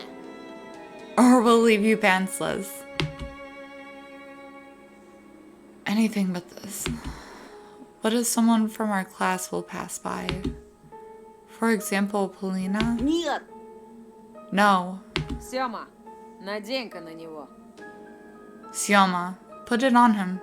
Хе. Bayasha rushed to his friend's side and took the worn-out mask from him with a buffoonish bow. Then he passed it to Semyon, who was already rubbing his hands in anticipation. I looked around the pine woods, as if waiting for help. As if the shadows that writhed around us would take pity on me and take my side. Branches looked like arms twisted in unusual angles. Blackened bark was their charred skin, and the darkness was the smoke they produced. Disculpe. Y lo siento, yo no siempre, pero yo hablo en español, donde yo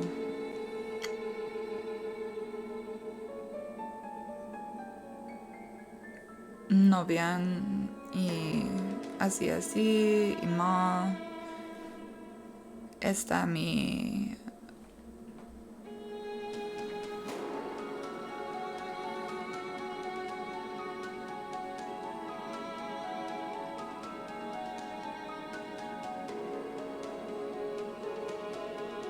para mí esta ayuda.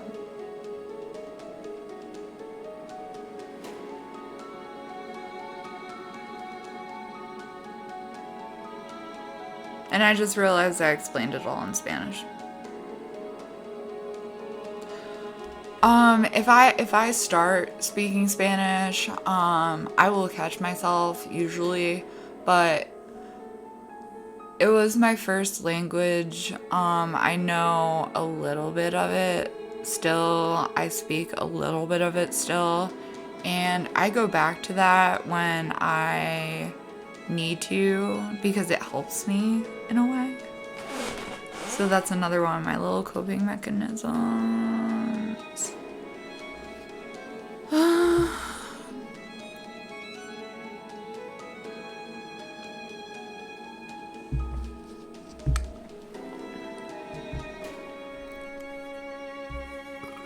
Oh, that's still really warm. I can't run, won't get away, they'll catch me. And then, Вот. here, Это чтобы маска it'll хорошо fit better горела. this way. He hurled a huge ball of spit on the inside of the plastic bunny face and put it close to mine.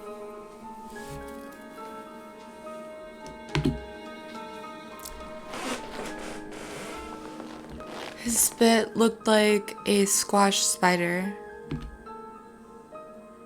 Romka's face twisted. He spasmed like a beast, like he wanted to tell Semyon something, but then he suddenly stopped.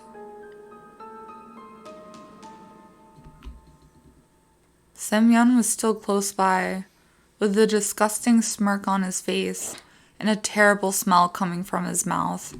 Надевай, быра! Put it on fast, Оттурую! or you're dead. The mask almost looked even more disgusting now, yet despite everything, I felt like it was a chance for salvation. It could become my second skin. If only I was to put it on. If only my face was to touch its bumpy surface. I'm sure the fur will glitter. The ears will tremble like they're alive. I just need to put it on, and Semyon and his friends will be gone. Forever.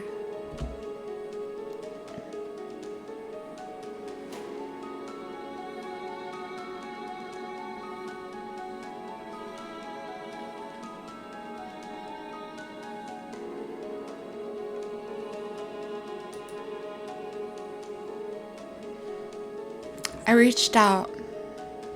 My hand wasn't shaking anymore.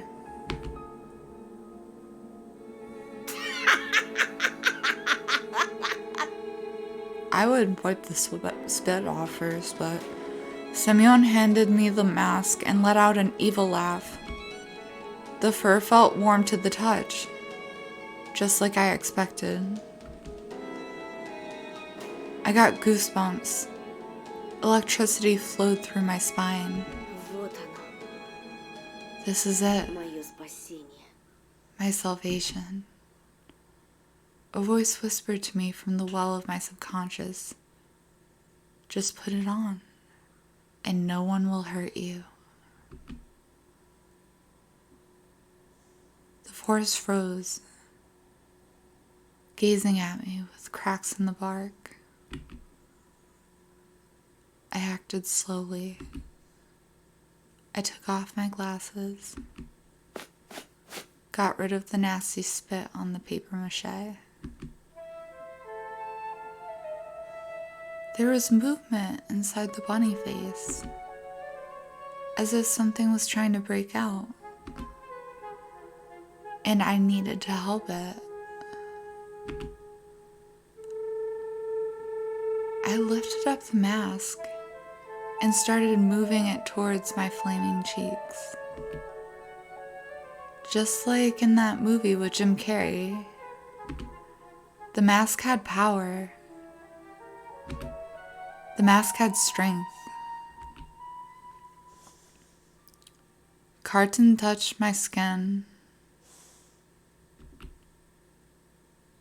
It enveloped my skull, my nose, took the shape of my face. It smelled like an animal lair and pine. My lips touched some sort of hard, wavy material. My armor.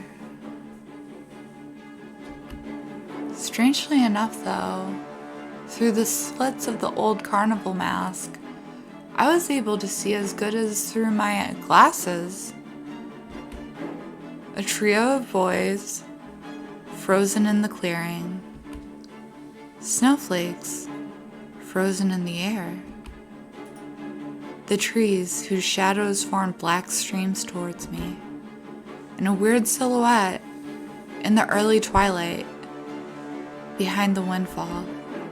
In all that silence, Semyon nervously whispered, Пацаны, что это с ним? "Hey guys, what's up with him?" I broadened my shoulders. My muscles felt like they were made of steel. Invisible plumes of fog flew toward me, breaking off the trees. I was absorbing the forest's power with every pore of my body. I smiled underneath the mask. No, I showed my teeth. My fists were itching. My stomach was growling. Он превращается! He's turning. You asked for this. I made a step forward.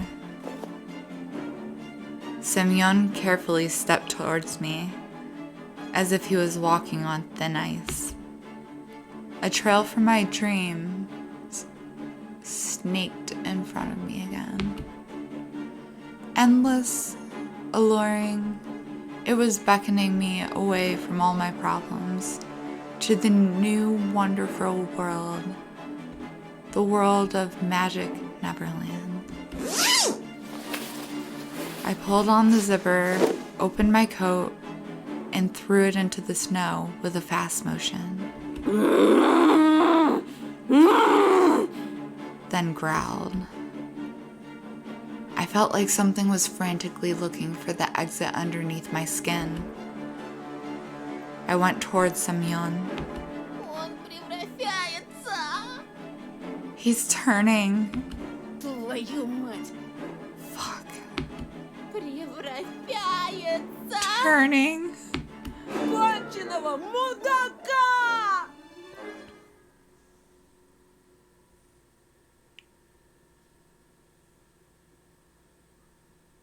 I'm not going to entertain that word.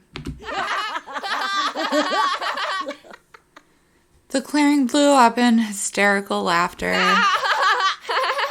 Yasha was clutching his stomach. Roma smirked, shaking his head. And Semyon, who was laughing the most out of all the three, spat on his knuckles and waved his fist like a club. Ну и дебил же ты, Тошик! You're such a moron, Tosha. A fist collided with my mask. The fur didn't dampen the blow at all. There was no power, no magic smoke coming from the pines. I flew towards the bushes and landed on my butt. My vision bolstered by adrenaline a moment before a return to normal. Вот это был номер! Now that was something. Думал, он на четвереньки встанет и сгрызет нас всех! I thought he'd get on all fours and tear us to bits, Как морковку! like a carrot. Ха! Не, ну вы видели, Yo, did you see that, eh? видели? Did you? Это считается, что он попрыгал. Does this count as him hopping? Это даже лучше. This was even better. I sobbed. The mask had one advantage. If I cried now, nobody would see my tears. Ну дурик. What a loony. Да тебе в психбольнице место. You belong in a loony house. Психбольница для животных, на! For animals.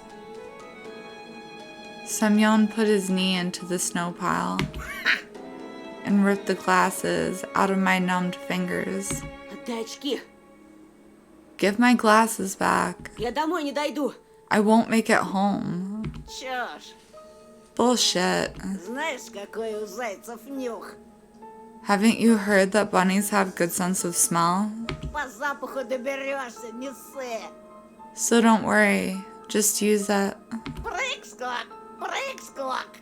Hippity hop, hippity hop. Semyon shoved the trophy into his pocket and flashed me a toothy grin. Кролики очки не носят. Besides, bunnies don't wear glasses. А теперь вали отсюда, даун. Now scram. I stood up, still wobbly. The trees became blurry dark wall. 3 bright silhouettes were wobbling around me. There were black spots on them, their eye sockets in their mouth, but it looked to me like there was more of them than it should be. I turned to the forest. Semyon's boot came to my rescue, kicking me in the butt and quickening my shameful retreat. Прыг-скок, прыг-скок. Hippity hop, hippity hop. I threw the mask into a ravine out of spite.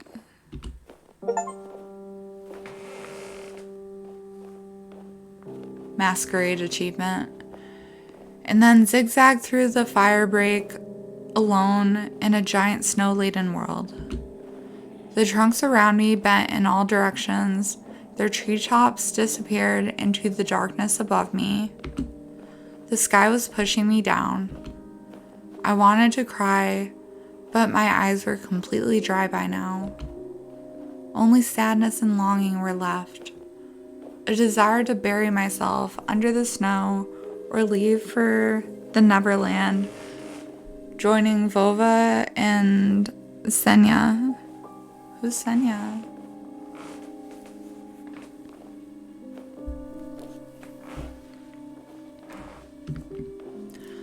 I don't care where to go, just somewhere far away from here.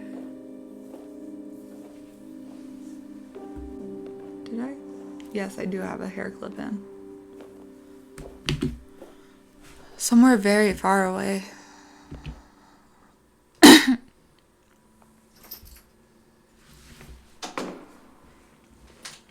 Так, я не поняла. Антон, а где очки? Потерял? Hey, what's this? Where are your glasses, Anton? Did you lose them? Да, ну, мам, See, И как можно быть таким рассеянным? Ты думаешь, я деньги печатаю? How can you be so careless? Do you think I own money? A money printing press? Как же? Будешь до следующего года в старых очках ходить. Yeah, right. You'll be wearing your old glasses until next year. Will you rush to me? А я лису видела! I saw a fox. Surprise akin to a shotgun blast. I could only flap my lips in reply. A cup shattered into many little pieces with a loud thing. My mom let it fall from her hands. Her face was pale, and her eyes were glued to the ground. This pause, just a split second, felt like an eternity. Then my mom spoke with disappointment.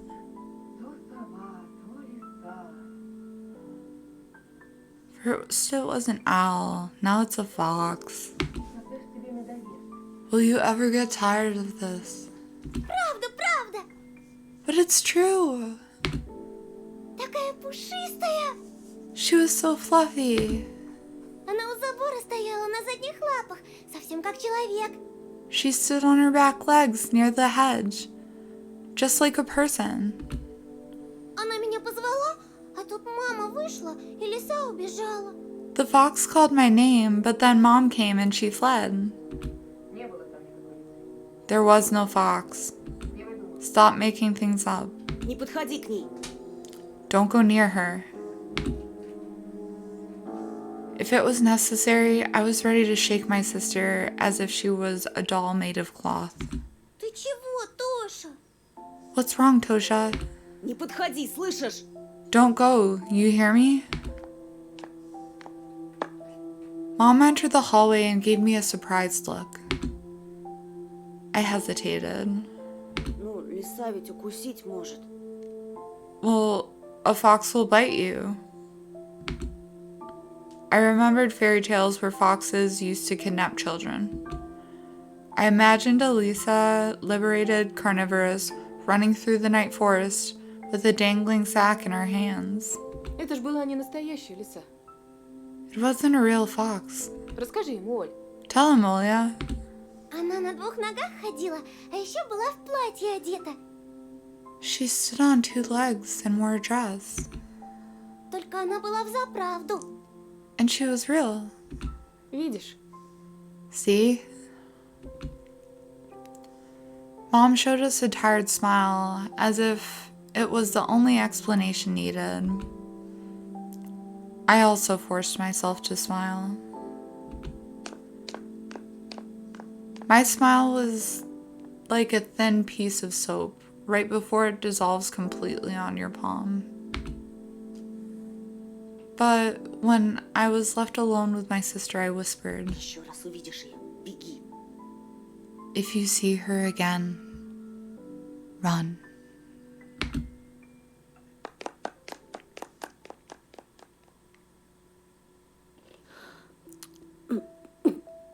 I shut my eyes and threw the vitamins in my mouth, washed them down with water. Please, stop driving me mad. Please.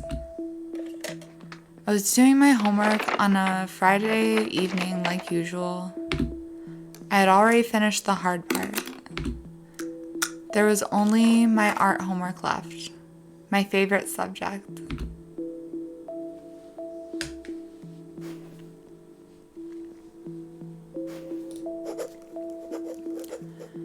I needed to draw some sort of magical beast. You still need to draw the Triceratops for Olya.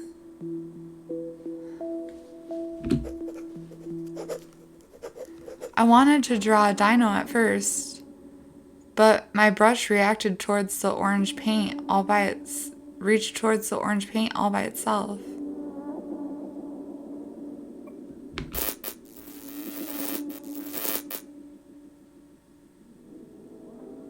One stroke after another, the picture of a fox started slowly forming on a piece of paper.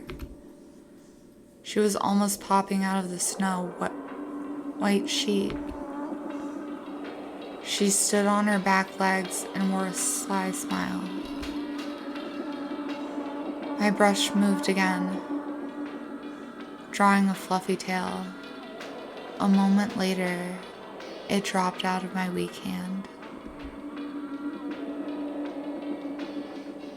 After I finished my drawing, I spent a while studying it in surprise, as if I couldn't understand where this red beast came from. The longer I looked, the scarier her smile felt. Carnivorous, fake, like the smiles of women from adult magazines that were sold in press kiosks back in the city. An alluring smile that masked deep-seated malice. And the fox's eyes turned out red as if bloodshot. They looked more like bullet holes you see in action movies. I don't remember drawing them this way. I moved away from the table and the lamp's light reflected from the wet paint. The drawing was glossy. Felt like the fox was watching me, waiting. Антон! Anton, Ты что, оглох? are you deaf? Я задумался. I I was just thinking. Тебя спрашиваю, ты сестру не видел? I'll ask you again. Have you seen your sister? Опять она где-то прячется. She's hiding somewhere again. Something moved under my bed and I froze. Olya's dirty face peeked out with a finger pressed to her lips. Shh. Оля, я тебя вижу. Olya, I can see you. Вылезай, ты же в пыли вся. Get out of there, you're covered in dust. Olya crawled from under the bed and started dusting off her stockings, looking down. Пойдем, Оль. Let's go. Я тебе сказку почитаю. I'll read you a fairy tale. Посижу с тобой, пока не Keep you уснешь. company until you fall asleep. Я с вами спать хочу, не в той комнате. I want to sleep with you, not in that room. Там It's... Mom entered the room. Что, опять сова? What, the owl again? А кто ж еще? And what do you think? Оль, она не придет больше. Oh yeah, it won't come anymore. Я ее прогнал. I chased it away. Olya shook her head in defiance. не прогнал. You didn't. Она придет. And it will come. Она сказала, что будет каждую ночь приходить. It said that it'll come every night. О, так она у тебя говорящая?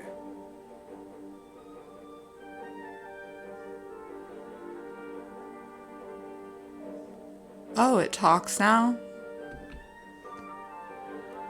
Olya ignored the question and then asked with newfound determination, Можно я с вами посплю? Can I sleep with you? Можно? Please. В самый последний раз. This will be the last time. Ты же говорила, что последний раз был вчера. Didn't you say yesterday it was the last time? Ольга, ты уже большая девочка. Olya, you're a big girl now. А пусть у меня ложится. Why don't you let her sleep in my room? I thought it was a great idea. But Olya shook her head. Нет, у тебя не хочу. Она и на тебя смотрит.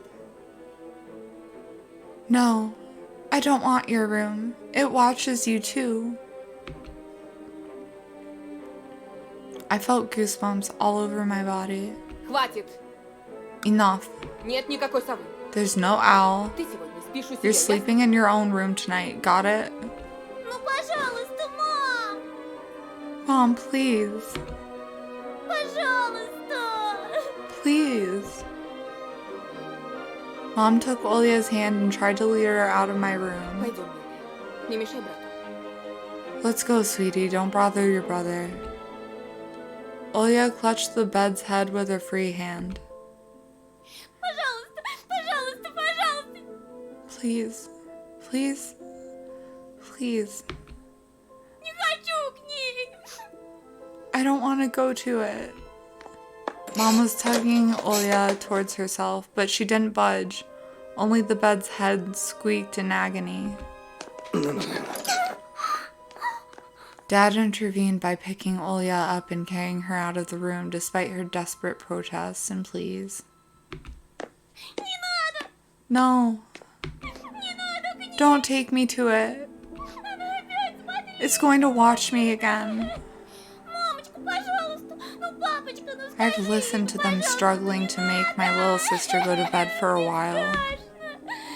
Мама, папа. In the end, my parents gave up and let Olya sleep with them. Честно. Не хочу туда. But it was surely the last time, ever. I plain out don't understand that. Like, most animals sleep together as family units. Why do humans think it's okay to, like, have their young sleep apart from them? I don't know. It's weird. It's weird to me. Weird to me. And why would you not want to sleep with your child? Like, in a very parenting, platonic way. Not creepy at all. When everybody settled down, I was lying in my room thinking about Leah's words. It's watching you too. I felt uncomfortable. I barely managed to calm down, only after closing the curtains in my room shut. But as soon as I closed my eyes, memories of my day started jumping around in front of me.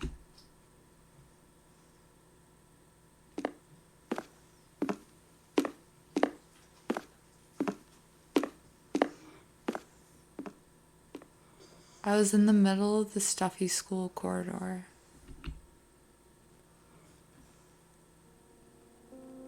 I could see the literature classroom from here. The faces of dead classical writers on the portraits. The prim and regal pose of our homeroom teacher, Lilia Pavlovna.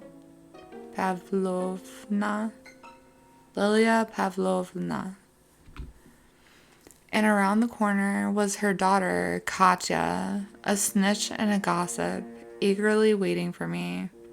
She's a teacher's daughter. I'm also a teacher's daughter, but it wasn't at the same school. Psst. No privilege here. Эй, новенький, новенький. Hey, transfer student. Чего тебе, Кать? What do you want, Katya? She got up on her tiptoes and started swaying while hiding her hands behind her back, then asked me with a fake smile on her face. Скажи, пожалуйста, а чего это тебя к нам перевели, а? Can I ask you something? Why did you get transferred here? I might have told the truth about this to Polina, but Katya will sell it on the market for 3 kopeckas, a form of money. It would be the same as printing all my thoughts and hanging them near Volva's picture for everyone to see. So I reverted to an answer I knew by heart. Это все из-за моих родителей. It's because of my parents. У папы тут новая работа, а мама... Dad has a new job here, and my mom... But Katya didn't even listen to me, just rushed towards the perked up ears of her friends, whispered something while stealing glances at me and giggling. Да-да, конечно. Yeah, right. Он нас тут совсем за дурачков держит. He takes us all for fools. Я вот слыхала, что это все из-за его отца. I've heard it's all because of his father. Он недавно кому-то крутому дорогу перешел, и теперь они всей своей семейкой в нашем захолустье скрываются. What a little bitch. He crossed the road of some big shot, and now their family is hiding in our remote little village. Неправда! Ты все врешь! That's not true, you're lying. А слышали, как ему бабурин всыпал? And did you hear how Daborin beat him up? А этот лишь ручки опустил. And all he could do was look all pathetic and take it. Прекрати! Ты знаешь, он не один был! Stop it, you know he wasn't alone. И будто этого мало. And if that wasn't enough, Ходят slухи. there are rumors that this weirdo carries a bunny mask with him wherever he goes. Ой, девочки, ну кто же в своем уме будет такое делать? Who in their right mind would do something like that, huh? Girls? I mean, should I pan to the bunny mask currently in my office, or is that too on point? I'm staying out of this game now. I'm not choosing what I would usually choose. It's too close to home. I'm going through the story. Ясно, понятно. Со странностями наш Антошка. I see. Our Antoshka must be truly special. Может, слабоумный, а может...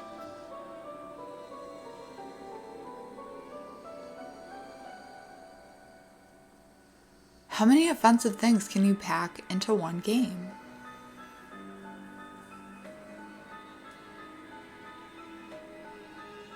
I'm done with this panel. И маньяк? Maybe he's a serial killer. Если в его портфеле хорошо покопаться, там и топор отыскать можно. First of all, how are those two the same? Second of all, that's not even an autist. I can't. It would take a team of scientists to correct this game. I'm sure you'll be able to find an axe in his backpack if you look hard enough or something even worse. Да-да-да. Замолчи! Заткнись! Shut up. Вон как раскричался-то, будто ужаленный. Look at him scream as if something bit him. А зрачки-то, зрачки какие широкие. His pupils, look at how wide they are. Katja is Gaslight Queen. Опять чего доброго с катушек слетит и руки распускать начнет. I hope he won't go insane and resort to violence again. Не зря же его мать с таблетками пичкает. I mean, there must be a reason his mom always feeds him those pills, right? I just stood there in confusion, trying in vain to understand how she found out about my medicine. And what scared me even more was the possibility that her nonsense had some truth mixed in. Да-да, Yep, that's right. он такой же ненормальный, как и его сестрица. He's as insane as his little sister.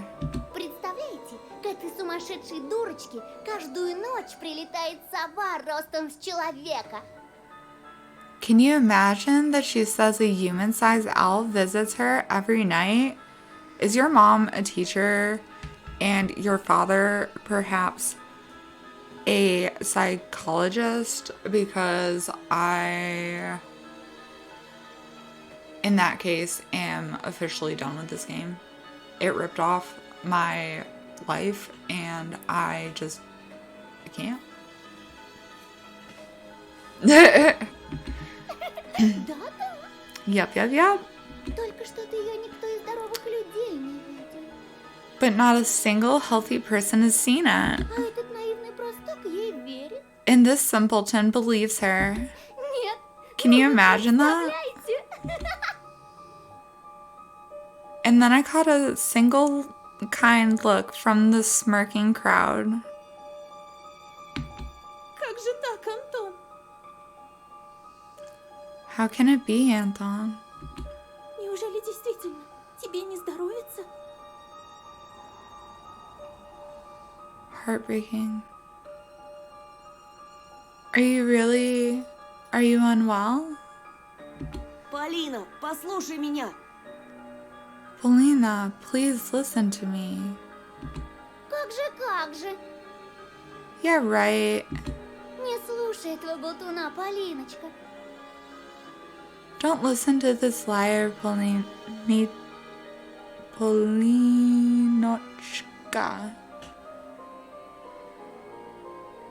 Это ничтожество даже постоять за себя не может. This loser can't even stand up for himself. А при случае и за тебя не заступится. And he won't be able to defend you if it comes down to it.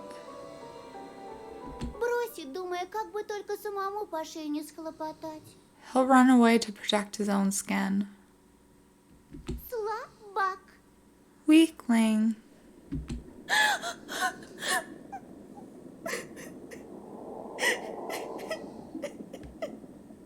Polina slouched as if someone had kicked her in the stomach, and then burst out in tears, and fell to the dirty floor, wailing and screaming. Sobbing no. No. Антон, почему? За что?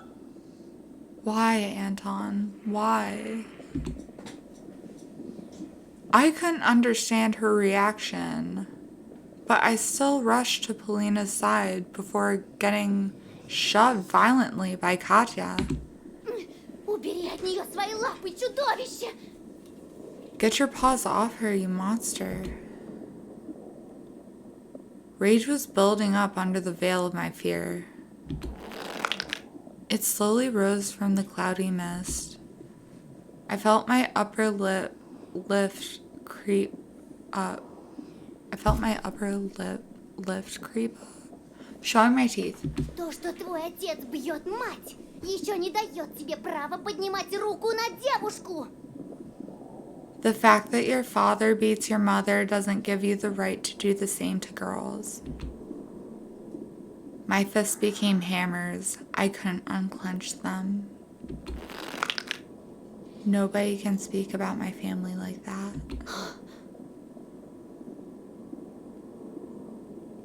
I came to my senses when I had already lunged at the angry Katya. Ага! Слетел-таки! Слетел! Aha, he went nuts. Спасите! Помогите! Петров с катушек слетел! Help! Petrov went completely insane. You're not like a sociopathic bully or anything. At the same moment, the crowd around her became louder and started whistling and roaring and growling.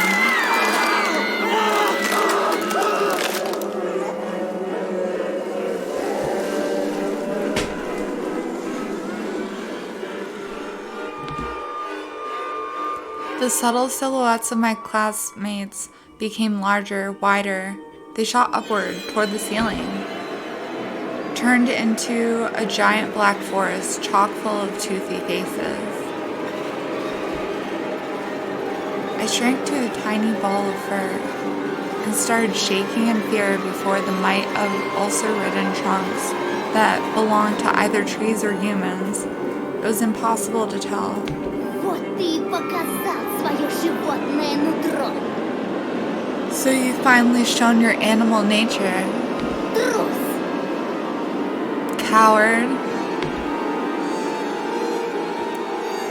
Katya's face was twisted with jubilation and ecstasy and derangement.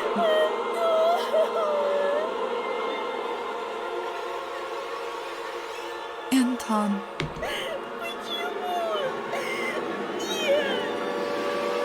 Hi. No. I'm gonna take a screenshot.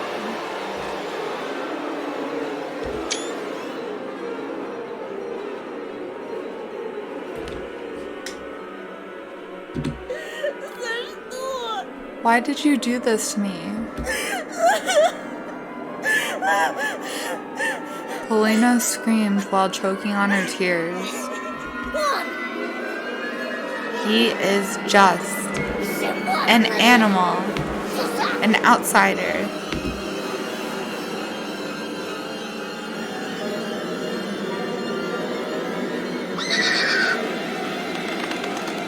A scary flapping of wings came from the forest. A pair of giant white ears descended somewhere from above, and I dug myself into them. Anton! Anton! Please! Wake up! I jumped up, almost falling out of bed. Apparently, I was just thrashing around for hours on the sweat-soaked sheets. Olya's scream pulled me out, set me free from the tentacles of fear.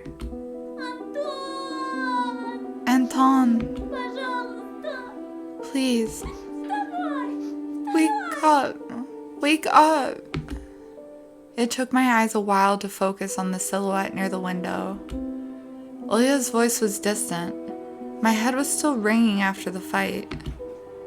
Sounds got distorted, as if my ears were stuffed with cotton. My sister, as distressed as ever, just kept on repeating the same phrase. The owl! The owl! Please. Я боюсь. I'm scared. Her tears poured on my heart like boiling water, but I was almost thankful for the owl's presence. Otherwise, this scared Olya wouldn't have woken me up. Оля, я сейчас. Wait a sec, Olya. Хочешь, я тебе Мурзилку почитаю? Do you want me to read more Zilka for you? Morzilka, a Soviet and Russian monthly illustrated magazine for kids. It has been published since 1924. The magazine uses an identified yellow creature wearing a scarf and a red beret as its mascot. Writers like Samuel Marshak and Agneya Barto or Darto, I think that's a B. Barto contributed to the magazine early in their careers. Подожди. Give me. I placed my bare heels on the cold floor. Felt around for my glasses. Remembering Semyon and his underhanded act inside. Anton. Пожалуйста. Пожалуйста. Please, please. Посмотри. Look. She couldn't tear her eyes off the window, as if it was a staring contest. I found the light switch with my hand. The lamp poured bright light all over me. I got up. My vision fooled me, moving the window closer only to push it farther the next moment. My sister was just a blurry spot. I took a hesitant step forward. Оль, Olya, что там? what's there? Что-то случилось? What happened? Ты хочешь, чтобы я открыл шторы? Do you want me to open the curtains? Нет, не надо. No, please don't. Там же сова. The owl was there. The voice was coming from behind. I turned around and froze from terror. Teary-eyed Olya stood in the doorway. С кем? Who? С кем ты разговаривал, братик? Who are you talking to right now? She stared at me with eyes that were red from crying. With her hands wrapped around her shoulders, her voice was nervous, as if she was afraid to hear my answer. Я разговаривал с тобой. С тем, кто притворился тобой. I was talking to you, to someone who pretended to be you. The ledge outside my windows creaked ominously, as if something huge was sitting on top of it.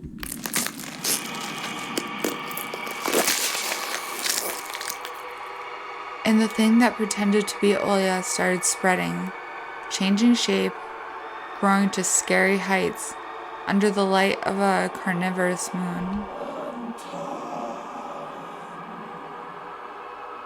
Anton. Please. Come closer. Come here. The voice didn't belong to my sister anymore. The thing that was hiding behind my curtains got tired of pretending, making me look like a fool. I pinched myself as hard as I could, hoping that the silhouette near the window was just a continuation of my nightmare, a hallucination brought on by the cursed house. And those don't bite, do they? The silhouette was towering before me under the veil of mist. I heard Olya's shrill scream when someone had knocked on the window.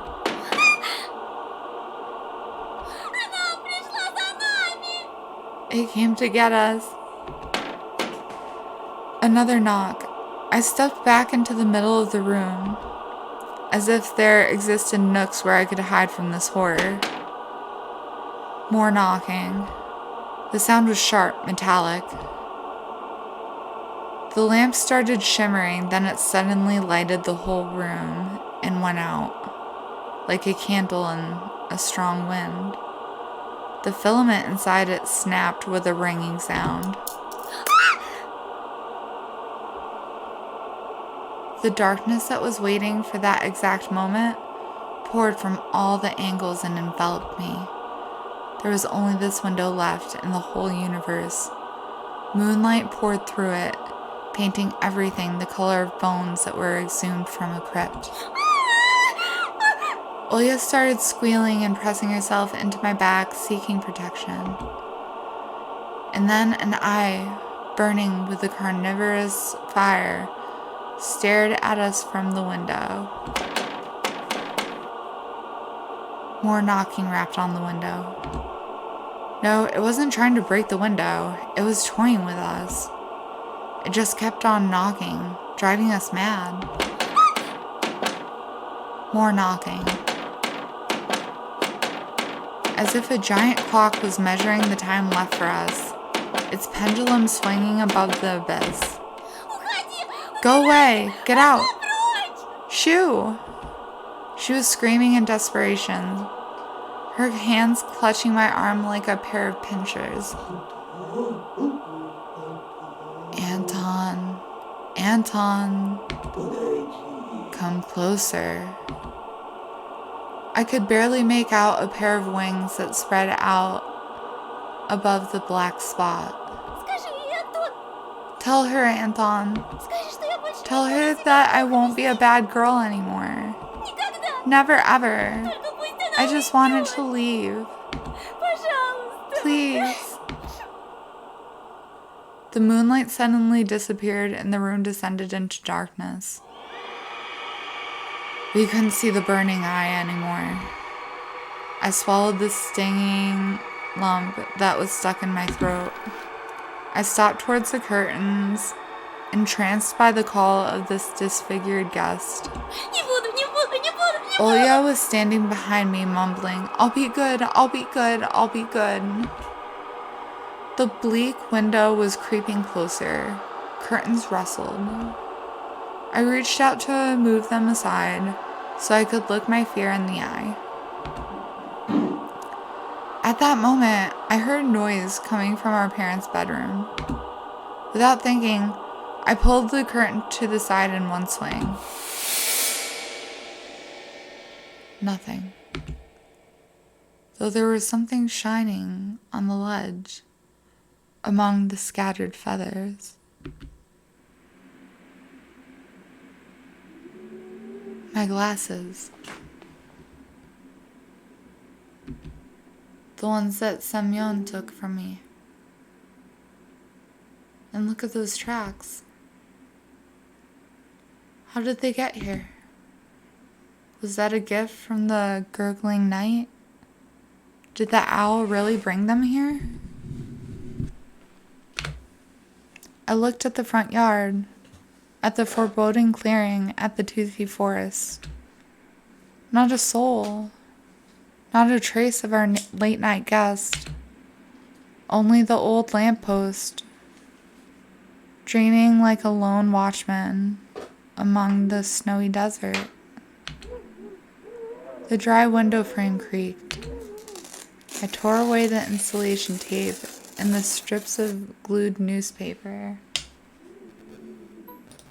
Glossary. Window insulation. Before plastic windows became widely accessible in Russia, the cracks and frames of wooden windows were filled with cotton or pieces of cloth and sealed with self-adhesive tape or strips of newspaper soaked in soapy water to conserve heat in winter. Smart.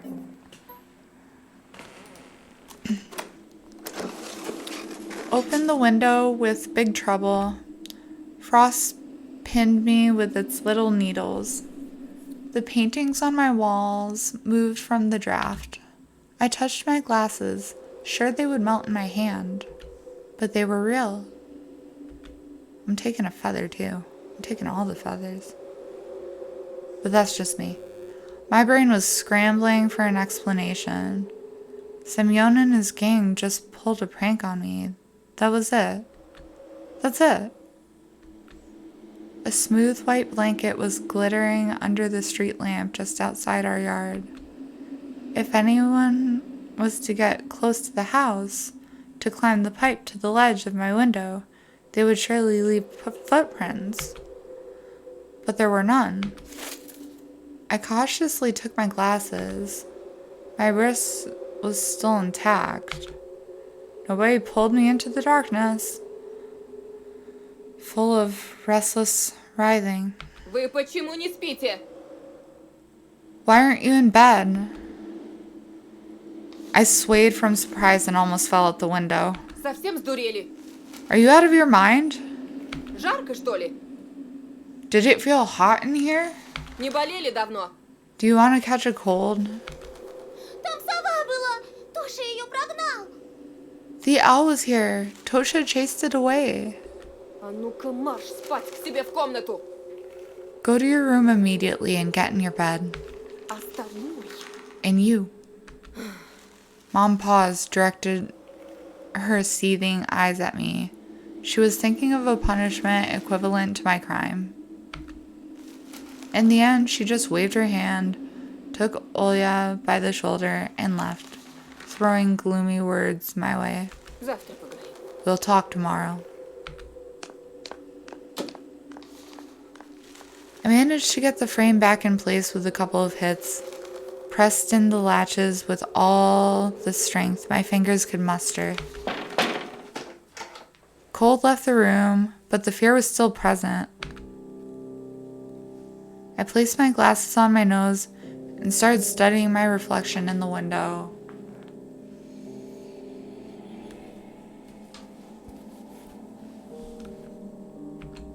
It didn't look like a face, more like a death mask.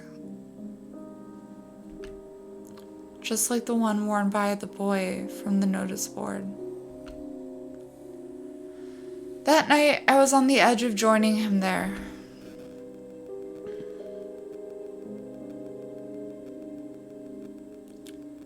A black and white face was staring at me through the clearing between student heads.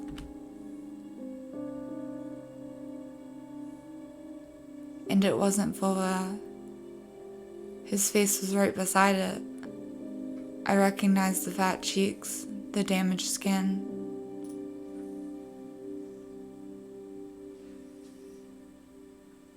Semyon Babarin, 13 years old, grade 6, left for school on the morning of January 16th, never returned. Features 60 centimeters tall. If someone wants to translate, chubby. I would say winter bearing. Ginger hair and gray eyes. Was wearing a dark brown sheepskin coat, a beige scarf, a black mane cap, and Alaska boots. Please call these numbers. Yeah. Semyon. Babarin's photo was printed out and placed under the glass, like an exhibition piece.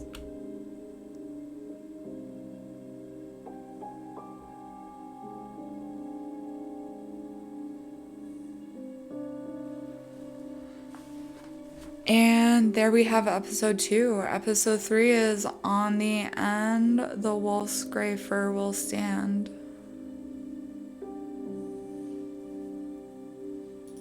I have a whole week before I have to re-traumatize myself again. I got what I asked for. I asked for the spookiest shit in October. And you know what? My library delivered. So next October, I think I'm just gonna keep my fucking mouth shut. If you would like to check out my About Me. It has all my socials in it. But this is just my basic, like, YouTube. And if you had a good time, I don't, you need therapy. That's okay. I'm in therapy. I think everyone needs therapy.